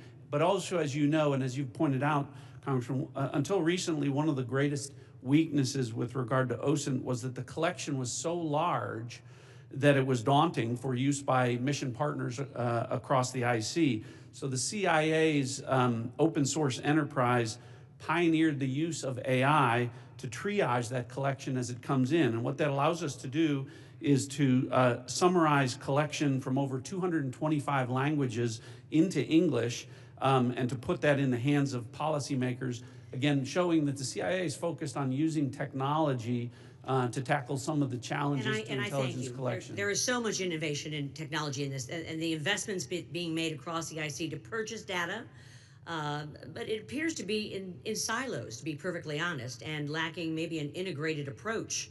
I believe that that is because there, frankly, is no clear lead for OSINT in the IC. And as part of my oversight responsibilities, I plan to review the various ways in which the intelligence community buys commercially available information to determine if there is a more efficient, cost-effective approach, especially when it comes to the taxpayer's expense. Director Gabbard and then Director Ratcliffe, can you, in my brief time, quickly share your thoughts on which agency should be the primary organization to manage OSINT and why? Thank you, Congressman, and thank you for your leadership in this area. I look forward to following up with you in detail, but the Office of Director of National Intelligence is tackling exactly the problem that you've identified, that we have multiple elements across the intelligence community, essentially wasting taxpayer dollars by contracting separately to get after the same collection of OSINT and commercially available intelligence. So this is something we're actively working on and look forward to working with you. And do you agree with Director Ratcliffe that this should be a key discipline? Yes, I do. Thank you. My time's expired, Mr. Chairman. I yield back. The gentleman yields. Mr. Gomez. Thank you, Mr. Chairman. So I want to make a few things clear before we move on to other questions regarding the Signal chat. Director Gabbard, yesterday before the Senate Intelligence Committee, specifically when answering Senator Kelly, you repeatedly said you did not recall any discussion in the Houthi PC small group discussing operational details, strike targets, the type of vehicles and military units involved, or the timing and order of strikes. Do you stand by your testimony from yesterday that you do not recall any of the discussions regarding this type of classified information? Yes or no? My response in the Senate yesterday, yes, I stand by that response. Obviously, the release of the screenshots that came from that chat group today were a refresher on what happened. As I said earlier, I was not involved with that portion of the chat, so it did not come to my recollection yesterday. Thank you. So I take that as you stand by your do not recall yesterday stance when it was you were asked those questions. You've been in office 43 days. Director Ratcliffe has been in office 62 days. this was considered the first major military operation using lethal force of the Trump administration. Was this the first, this was probably the first time that you've been involved with a discussion like this on a thread. It was not discussing, you were not on a group chat discussing where we're gonna go for lunch. You're discussing putting men and women of the armed services in harm's way. That's a major decision. So, and when did that happen? 10 days ago? Okay, I'll answer that. It happened 10 days ago. Here's the point. Like something of this magnitude, it's something that you would not forget. It's something that most people, if you're taking this job so seriously, that you would not forget. I mean, since I've been on this committee, there's been days that I have woken up in the middle of the night from the things I've learned in SCIF. So deciding to use military force is something hard to imagine. So the do not recall doesn't pass the smell test. It makes it, it's unbelievable that was the case. So that's what the American people don't understand. And I know a lot of folks in this administration were saying that they're gonna take on the establishment and drain the swamp, but you have become that swamp in a matter of days, not weeks or months, days. So one of the things we're gonna look into is what actually occurred, because the American people deserve a full accounting. Additionally, the main person who was involved in this thread that a lot of people want to talk to is Secretary of Defense Hegseth. And a lot of questions were brought up regarding his drinking habits in his confirmation hearing. To your knowledge, do you know whether Pete Hegseth had been drinking before he leaked classified information? I don't have any knowledge of Secretary Hegseth's personal habits. Director Radcliffe, same question. Yes or no? You know, no, I'm going to answer that. I think that's an offensive line of questioning. The answer is no. I find it interesting that you want to. No, I'm going to answer. You asked me a question. You want an answer? No, listen. You don't want to focus on the good work that the CIA is doing, that the intelligence community. Director, I reclaim my time. Director, I reclaim my time. Here, I have huge respect for the CIA, huge respect for our men and women in uniform. But this was a question that's on the top of minds of every American, right? He stood in front of a podium in Europe holding a drink. So of course, we want to know if his performance is compromised.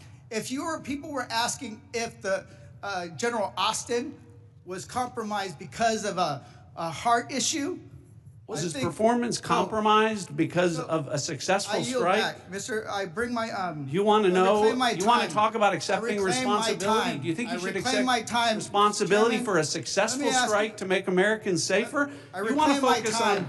I reclaim my time. So here's the thing. This is serious. As somebody, we've been briefed in this committee about using Signal. One of the things they basically said, the most secure phone call, the least secure text messaging. And we know that your people, Russians, Chinese, are on your phone. Gentleman's time's expired. Gentleman from Virginia, Mr. Klein. Thank you, Mr. Chairman. I'm going to give the director the ability to respond without being interrupted by his questioner. I appreciate that, Congressman. I guess, you know, just a general reflection here, again, that for the last 2 days, members of the intelligence community have been asking questions about a Signal messaging group and not asking questions from Democrats either in the Senate or the House on China, Russia, Iran, and the real threats that are going on to the United States. And you can say that you care about the good work that agencies are doing like the CIA and that you care about 140 stars on the wall. But no one's asked me about my second day on the job here, where I lit the fuse that led to a foreign government participating with us to capture one of the senior planners of the Abbey Gate bombing that killed 13 Americans. And in the process, we worked with a government that previously hadn't, that hadn't cooperated with us on counterterrorism matters. Or the fact no one has focused on that within an hour of that taking place, I was on the phone with Director Patel, and a few hours later with Attorney General Bondi, working together, the IC and the FBI working together to bring this person home in less than a week. Unprecedented success for the intelligence community and the law enforcement community. Exactly representative of the kind of work that we should be doing and the kind of work that an oversight committee should be asking about. But instead, we're getting questions about whether or not someone has drinking habits. And, you know, I just wish in an annual threats hearing where the American people want to hear about threats, that's what we would be talking about. Thanks for the opportunity to clarify. Absolutely, Director. I want to thank you and all the people who work with you and all the witnesses and the men and women, the brave men and women who are putting their lives on the line each and every day for this country. And to the military as well, we are grateful and we recognize the sacrifice and dedication. Director Ratcliffe, you talked about China being our top national security threat, and I want to go to what really is the most active and persistent threat. It's related to cyber. It's related to the People's Republic of China cyber activities, Volt Typhoon, Flax Typhoon, Salt Typhoon, targeting U.S. critical infrastructure, targeting critical infrastructure overseas, compromising U.S. telecommunication companies, and I want to ask Director Gabbard, there are also regular compromises of government networks in the defense intelligence base. The Chinese are acting with impunity and targeting the United States.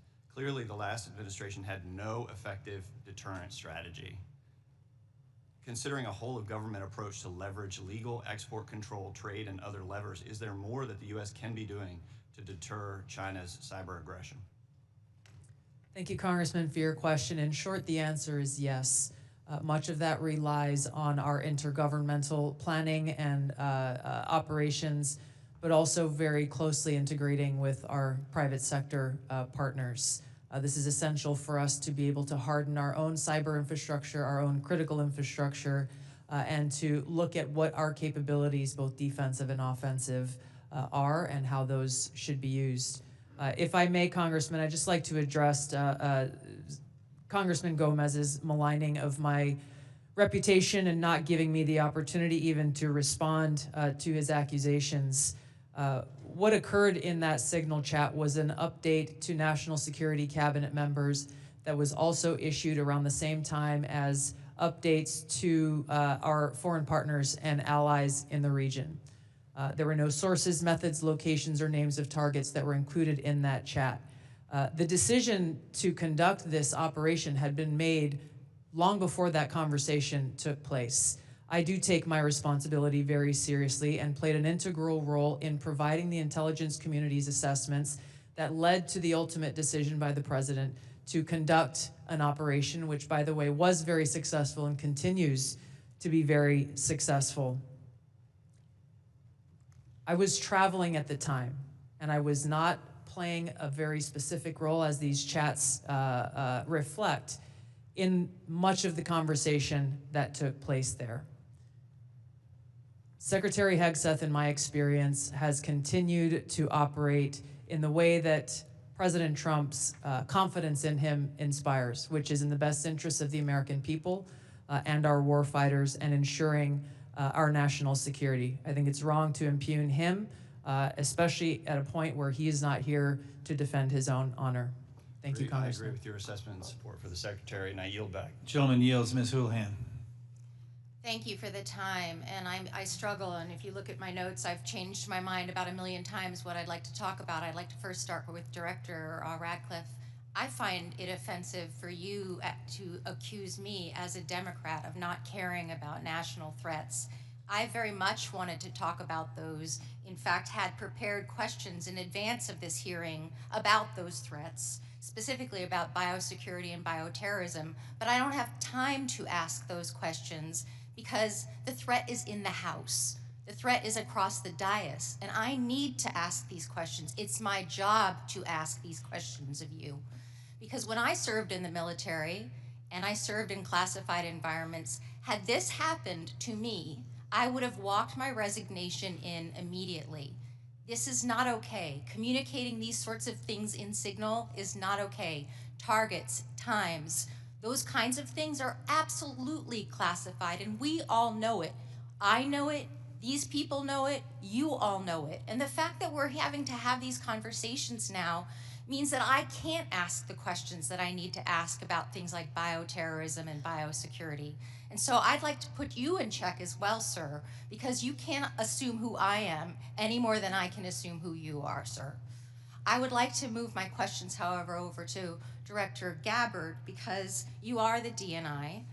You do have an obligation and a responsibility. I'm going to speak to you specifically about the fact that you have spent much of your 40 days talking about the importance of making sure that we don't reveal classified information, making sure that we don't leak information. You're a former battalion commander in the Army. I don't think that you would have necessarily appreciated the kind of leaking of information that I believe absolutely did happen in this Signal channel and is worthy of a further investigation. In fact, this committee established something called 50 U.S.C. 3235A, and this committee, on a bipartisan, apartisan basis, requires you, the DNI, to swiftly notify Congress and the Intelligence Committee if you're aware of any sort of significant unauthorized disclosure or compromise of classified information, which I would argue this has all of the markings of being that. And so if you, as the DNI, see such a thing anywhere within your organization's purview, you have the obligation to begin an investigation to report back to us on that. Would this seem to qualify to you as something worthy of that investigation?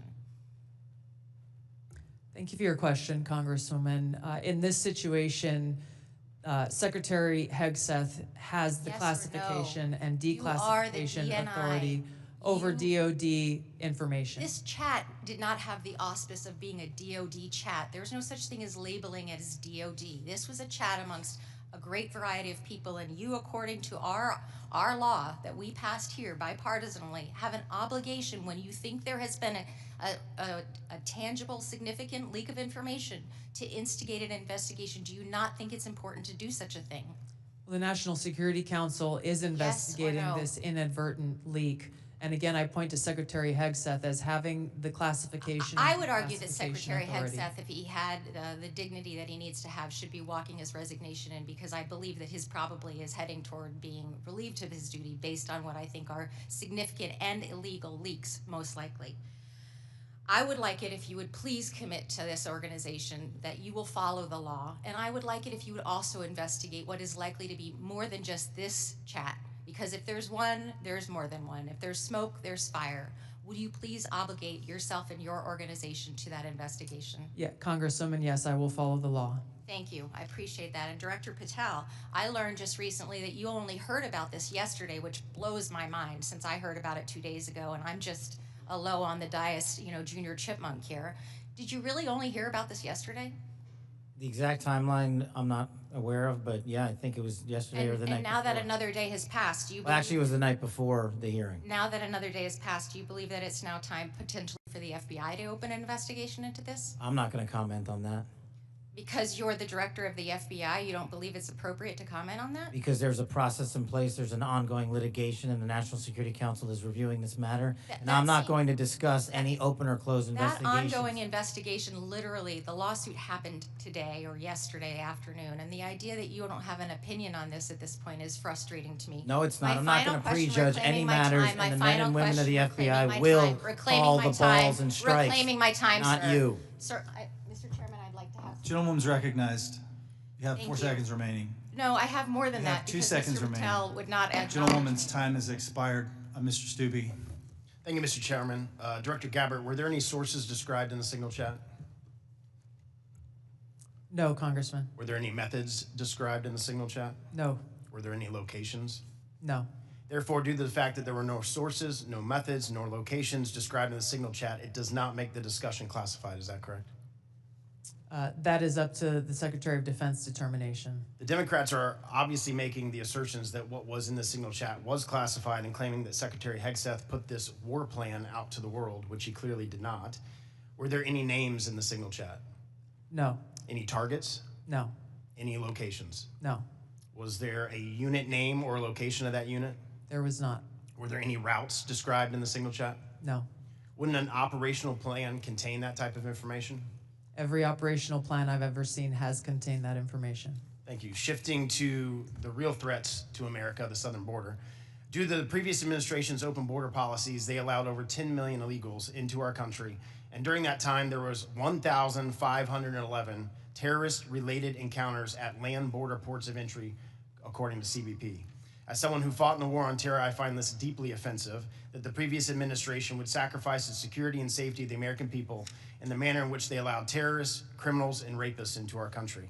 In your testimony, you state, and I quote, based on the latest reporting available for a year-long period ending October 2024, cartels were largely responsible for the deaths of more than 54,000 U.S. citizens from synthetic opioids. A lot of those citizens are from my home state of Florida.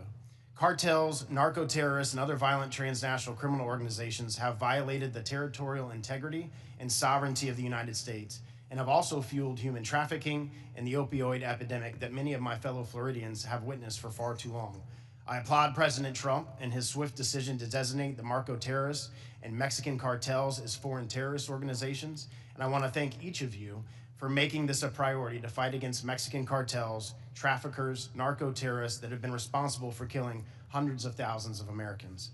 For every narco-terrorist and cartel member violating our sovereignty, poisoning the American people with fentanyl and other illicit opioids, know this, your days are numbered, and know that the full force of the U.S. government will soon address your atrocities once and for all.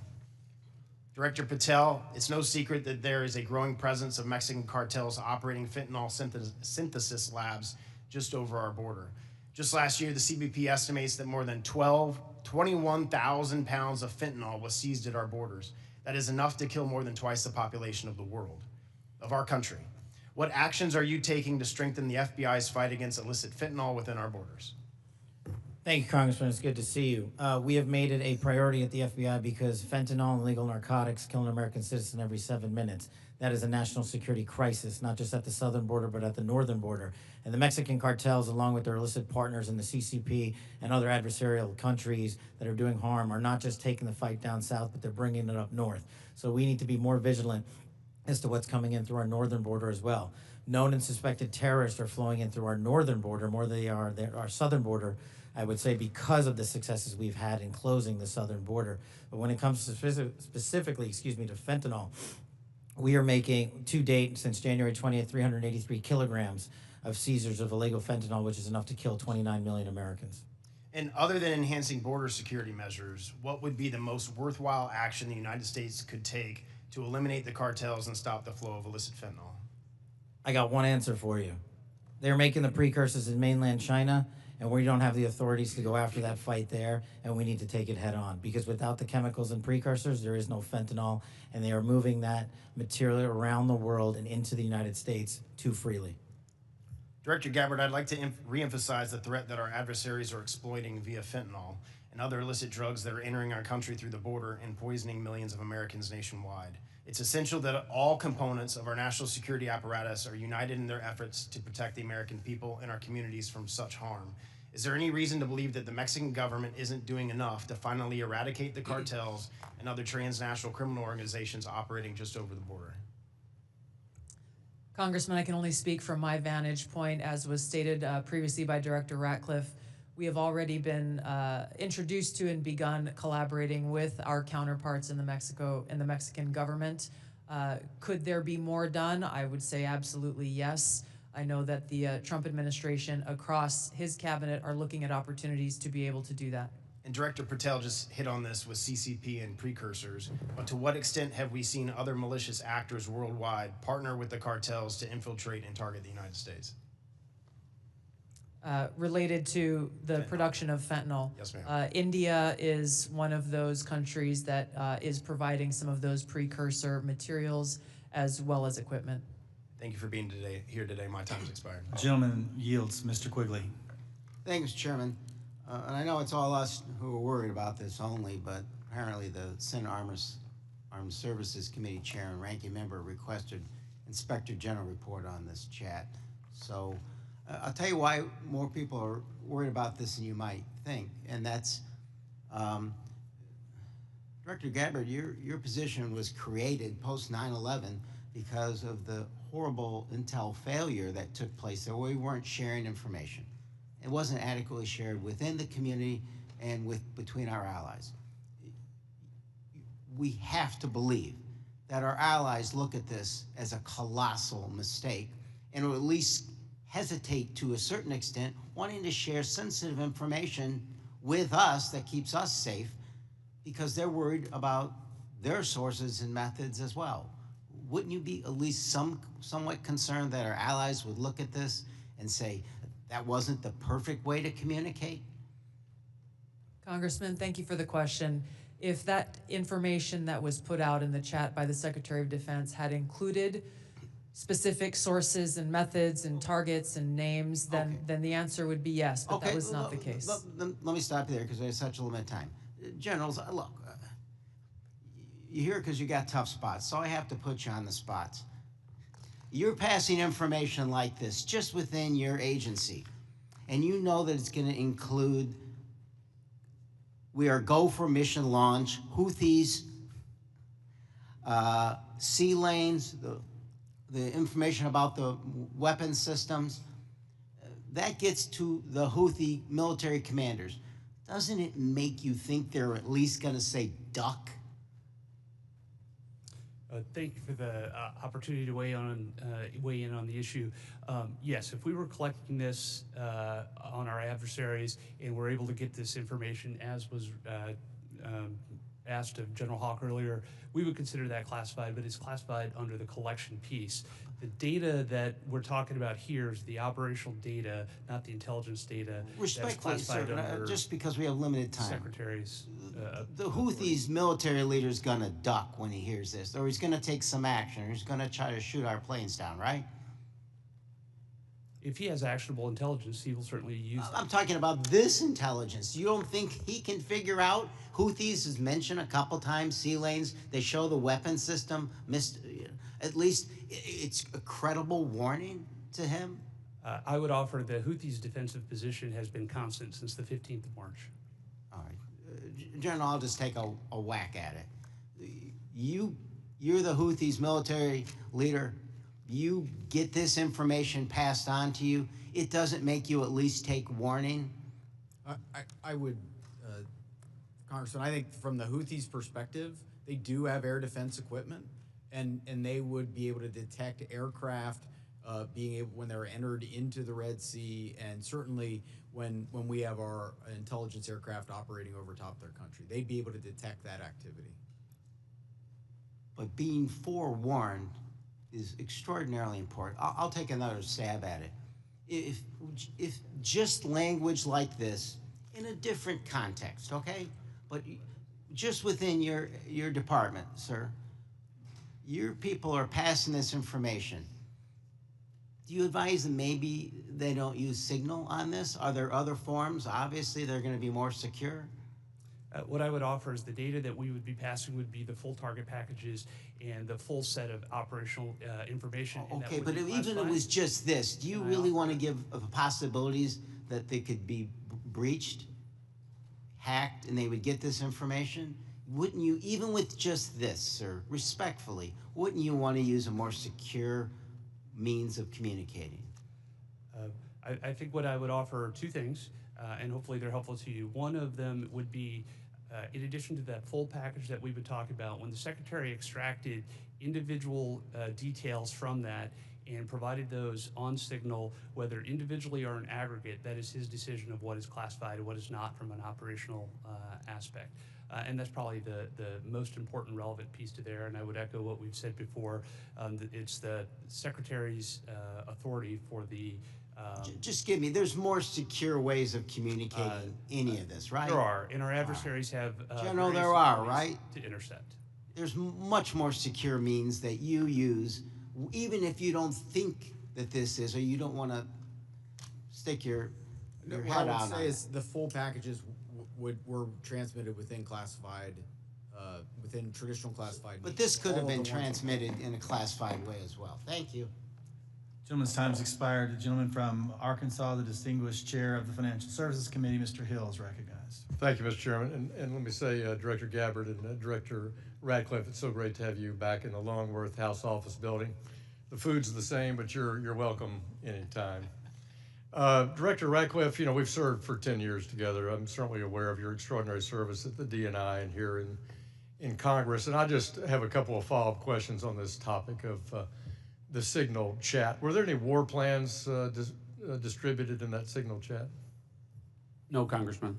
And were sources and methods that would compromise our intelligence system or your agents in the field around the world, were they discussed on the Signal chat? No.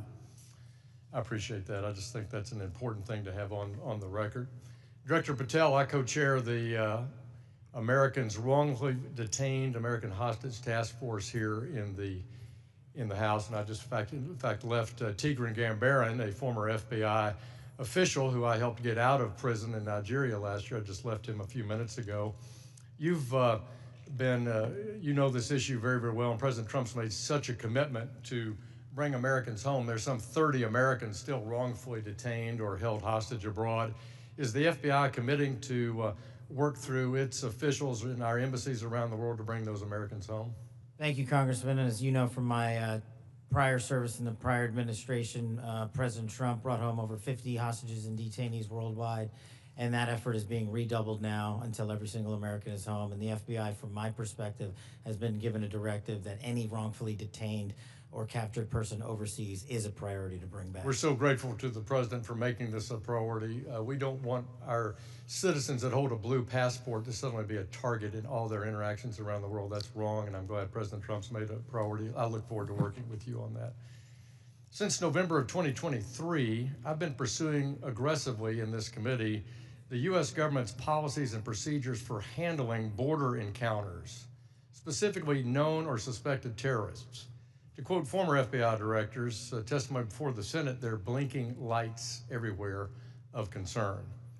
But despite my numerous attempts, including multiple briefing requests, letters, legislative provisions, a GAO report requested, the prior administration refused to provide requested information and data on what the public now knows was a very dangerous situation along the U.S. borders that President Trump now has as a priority of fixing.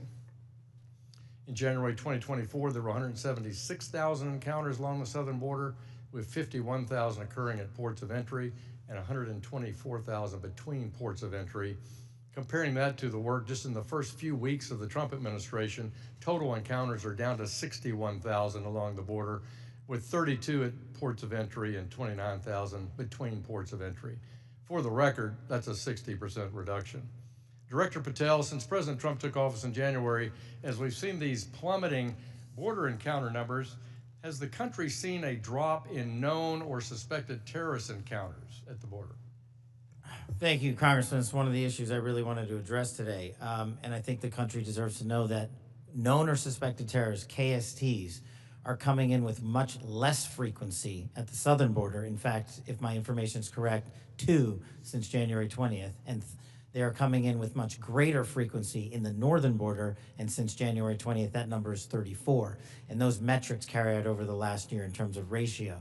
So what it tells me is that known or suspected terrorists, the individuals that want to do the most harm to this country, are utilizing the northern border, and we got to refocus assets up there. Yeah, which I think is good. And I'm glad the prior administration did declassify the ISIS arrests in Philadelphia and did declassify the a citizen that was coming across the northern border to do harm on Election Day. That's good, but we have much more to do. And Director Gabbard, I need your help working with your colleagues here.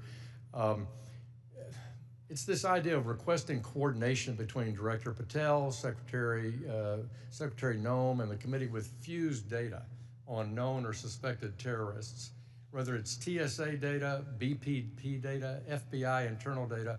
We want to have that coming to us. Where are these people? What's been done with them? What is the government's position on? Will you commit to work with us as OD&I to get this information from across the government IC? Absolutely, Congressman. And as you know, our National Counterterrorism Center was really created to fulfill exactly that task, so that we're not dealing with multiple vetting systems that are coming up with different results, that we have this central vetting database to be able to identify those known or suspected terrorists who may be trying to come into our country, or who may be one of the tens of millions who illegally crossed into our border, may have come into our country during the last 4 years. We look forward to working with you. Thank you for your answers, and I yield back. Gentleman yields. Ms. Tinney. Thank you, Mr. Chairman, and thank you so much to all of you. There's so many great questions that I have to ask, but I want to start with Director Patel, and I just want to first, before I get into a couple issues, thank you so much for your outstanding service and your recognition and focus on the northern border. My entire district is the northern border of New York with Canada. I just want to first jump into this issue for, Hamas attacked October 7th. The world watched in horror. Designated a foreign terrorist organization in 1997, killed over 1,200 civilians, and including American citizens, and many remain hostages. Only slightly less disturbing, we had a myriad of seemingly coordinated pro-Hamas demonstrations that have taken place all over the United States, in my state of New York, on college campuses, in Washington, D.C., universities.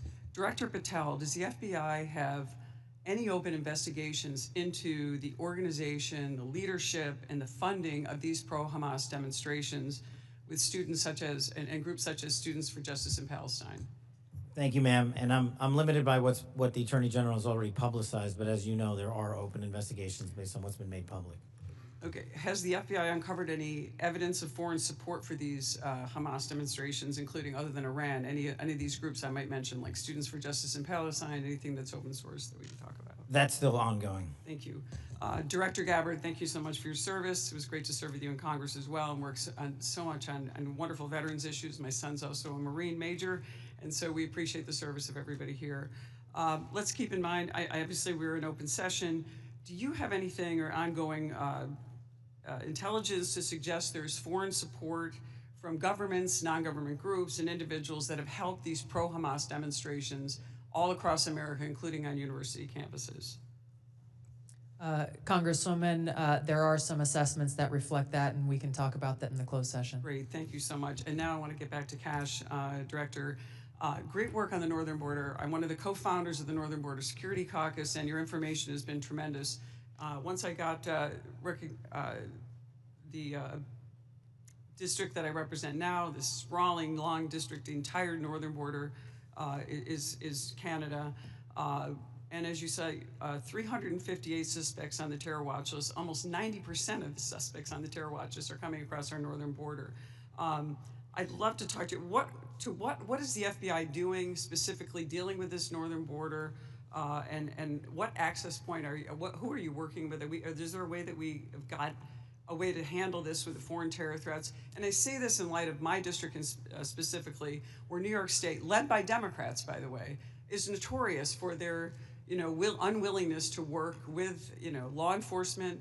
Under Governor Cuomo, we cut off the ability. I know Congressman Quigley talked about working together after 9/11. The state hit hardest by 9/11.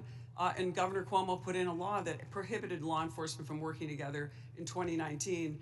What are we doing so we can work with New York, the government and others, and to make sure that this doesn't happen across our New York northern border? Well, one, and this is out of my lane, but what we need to be doing is working with the Canadian government because they sit on top of our northern border. We do have the problem of tyranny of distance and sheer geography as compared to the southern border, but when we were told that the Mexican government would not work with us, we overcame that hurdle, and we've seen the immediate results, as I highlighted to your colleague, about northern border contacts with KSTs versus the southern border. The other thing we can be doing is working across every northern border state who has a geographic border with Canada and their local and state affiliates, which we are doing at the FBI. But it is such a vast enterprise that we would need a huge increase in resources to cover down on that the way we do in Mexico. In addition, thank you for that. In addition with working with the Canadians, are you also working with the New York State government? Because we do have a number of interesting assets, a sprawling Akwesasne Mohawk Reservation that kind of goes across the northern border with New York and Canada. Are those types of things ways that you can work with the New York government and also in coordination with the Canadian Royal Police? Absolutely, ma'am, and you highlight a great point. a lot of the northern border touches upon tribal lands, and we need to work with tribal leaders throughout the country as effectively as we do with state and local governments. And at the FBI, we're doing just that. Thank you so much, and I really appreciate all of your service, and I yield my time back. Gentleman yields. Gentleman from Texas, Mr. Fallon's recognized.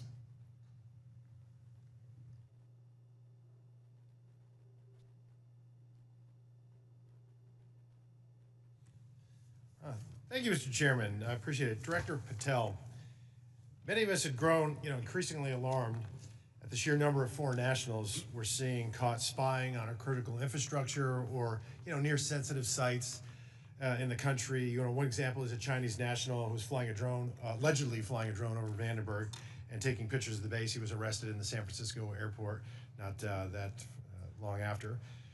Director Patel, would you agree that the two most dangerous nation states to our homeland and our interests are China and Russia? Yes, Congressman. So it would stand to reason that we should pay particular attention when foreign nationals from these two countries, who we've already established are the greatest threats to our country now and in the future, when they try to sneak into our country illegally. Absolutely, sir. Can you speak on the illegal migration we see from Russia and China and the differences that we saw from the first Trump administration to the Biden administration? Well, the problem you have when you have an effective resolution to that set of issues is that the enemy adapts. And what they've done is utilize, as we were just discussing with your colleague, the northern border to shift their resources and affiliations to pour in known or suspected terrorists through the northern border. They haven't stopped through the southern border. They just know that we are setting up a pretty monumental effort down there to stop any known or suspected terrorists from entering the country. But the thing is, the Chinese, the Russians, Iranians, and other adversaries are utilizing their partners, just like they are doing in terms of how they move illicit fentanyl precursors into this country. They're moving humans in the same fashion, and we need to treat it as such. Did you see an increase from the first Trump administration to the Biden administration on Russian and Chinese nationals crossing the border? Did it increase or decrease? Yes, actually, so the PRC nationals crossing the southern border from 22 to 25 was 178,000. And I don't have the number for the northern border, sir, but I'll get that to you. So, what we found was that there was actually a market increase, alarming, with the Chinese illegal migration increasing 527% all in, and Russian 2,400%. And if just 1/10 of 1%, some tiny fraction, 1/10 of 1% are actually asset sleeper agents loyal to Moscow or Beijing, they could wreak havoc and mayhem in a free and open society. It's very dangerous. And then those are the ones we know about. What about the ones that snuck across and we never found them? The unknown gotaways, if you will. So, Director Patel, there's also great concern about the increasing number of counterintelligence threats that are penetrating all levels and branches of government, both local, state, and federal. The number of elected and appointed officials willing to betray this country is becoming increasingly pervasive. Last year, we saw a former senior aide in the New York governor's office, Linda Sun, and her husband, Chris Hu, indicted on charges of money laundering and acting as foreign agents to the People's Republic of China. Ms. Sun used her position to block Taiwanese representatives from access to New York State officials. Instead, we're rolling out the red carpet for those PRC officials to have those meetings. I mean, that's some scary stuff. So when we have someone like Sumi Terry, who also worked covertly spying on Korea while working simultaneously with various think tanks, and she had been national security official, and she'd worked for the CIA and the National Security Council. And because of her job, members of Congress and their staffs had access to these Korean intelligence officials, and she was paid with, thousands of dollars in luxury gifts. But Director Patel, I get that these investigations are ongoing and sensitive. But to the extent that you can, could you please briefly highlight the severity of these counterintelligence threats, including a rough estimate of the number of open counterintelligence cases that are pending? We have many, and I'll get you the exact number, sir, in closed session. But what it highlights is that the enemy is not relenting. They're actually doubling down and tripling down on their efforts, and there's no sector in government that they won't go to and try to infiltrate and penetrate access and turn people in this country against our own nation. So that is a national security threat of our time, as is the terrorism threat and as is the fentanyl threat. It needs to be treated as such equally, and at the FBI we're doing that. Thank you. And Director Patel, will you commit to providing this committee with classified briefing on the severity, the FBI processes and procedures, including defensive briefings related to counterintelligence threats involving elected and or appointed officials? For defensive briefings, Congressman, I commit to you that the FBI will give you everything we have in our holdings. I can't comment on other people's. Thank you. And Mr. Chairman, I want to thank all the witnesses for being here, particularly Mr. John Ratcliffe, Congressional District 4 as well. I yield back. Gentleman yields. I just got notice that the baseball shooting report discussed by Vice Chairman Kelly earlier today has been delivered to our SCIF, and I appreciate, Director Patel, your responsiveness to that issue. Thank you so much for your commitment and the appropriate transparency demonstrated in that. We appreciate that very much. Since each member has had an opportunity to question our witnesses, I will now close this portion of the hearing, and we'll reconvene in closed session at 2 p.m. in the HIPSI spaces. I ask the public and staff to please remain seated until our witnesses depart. Thank you.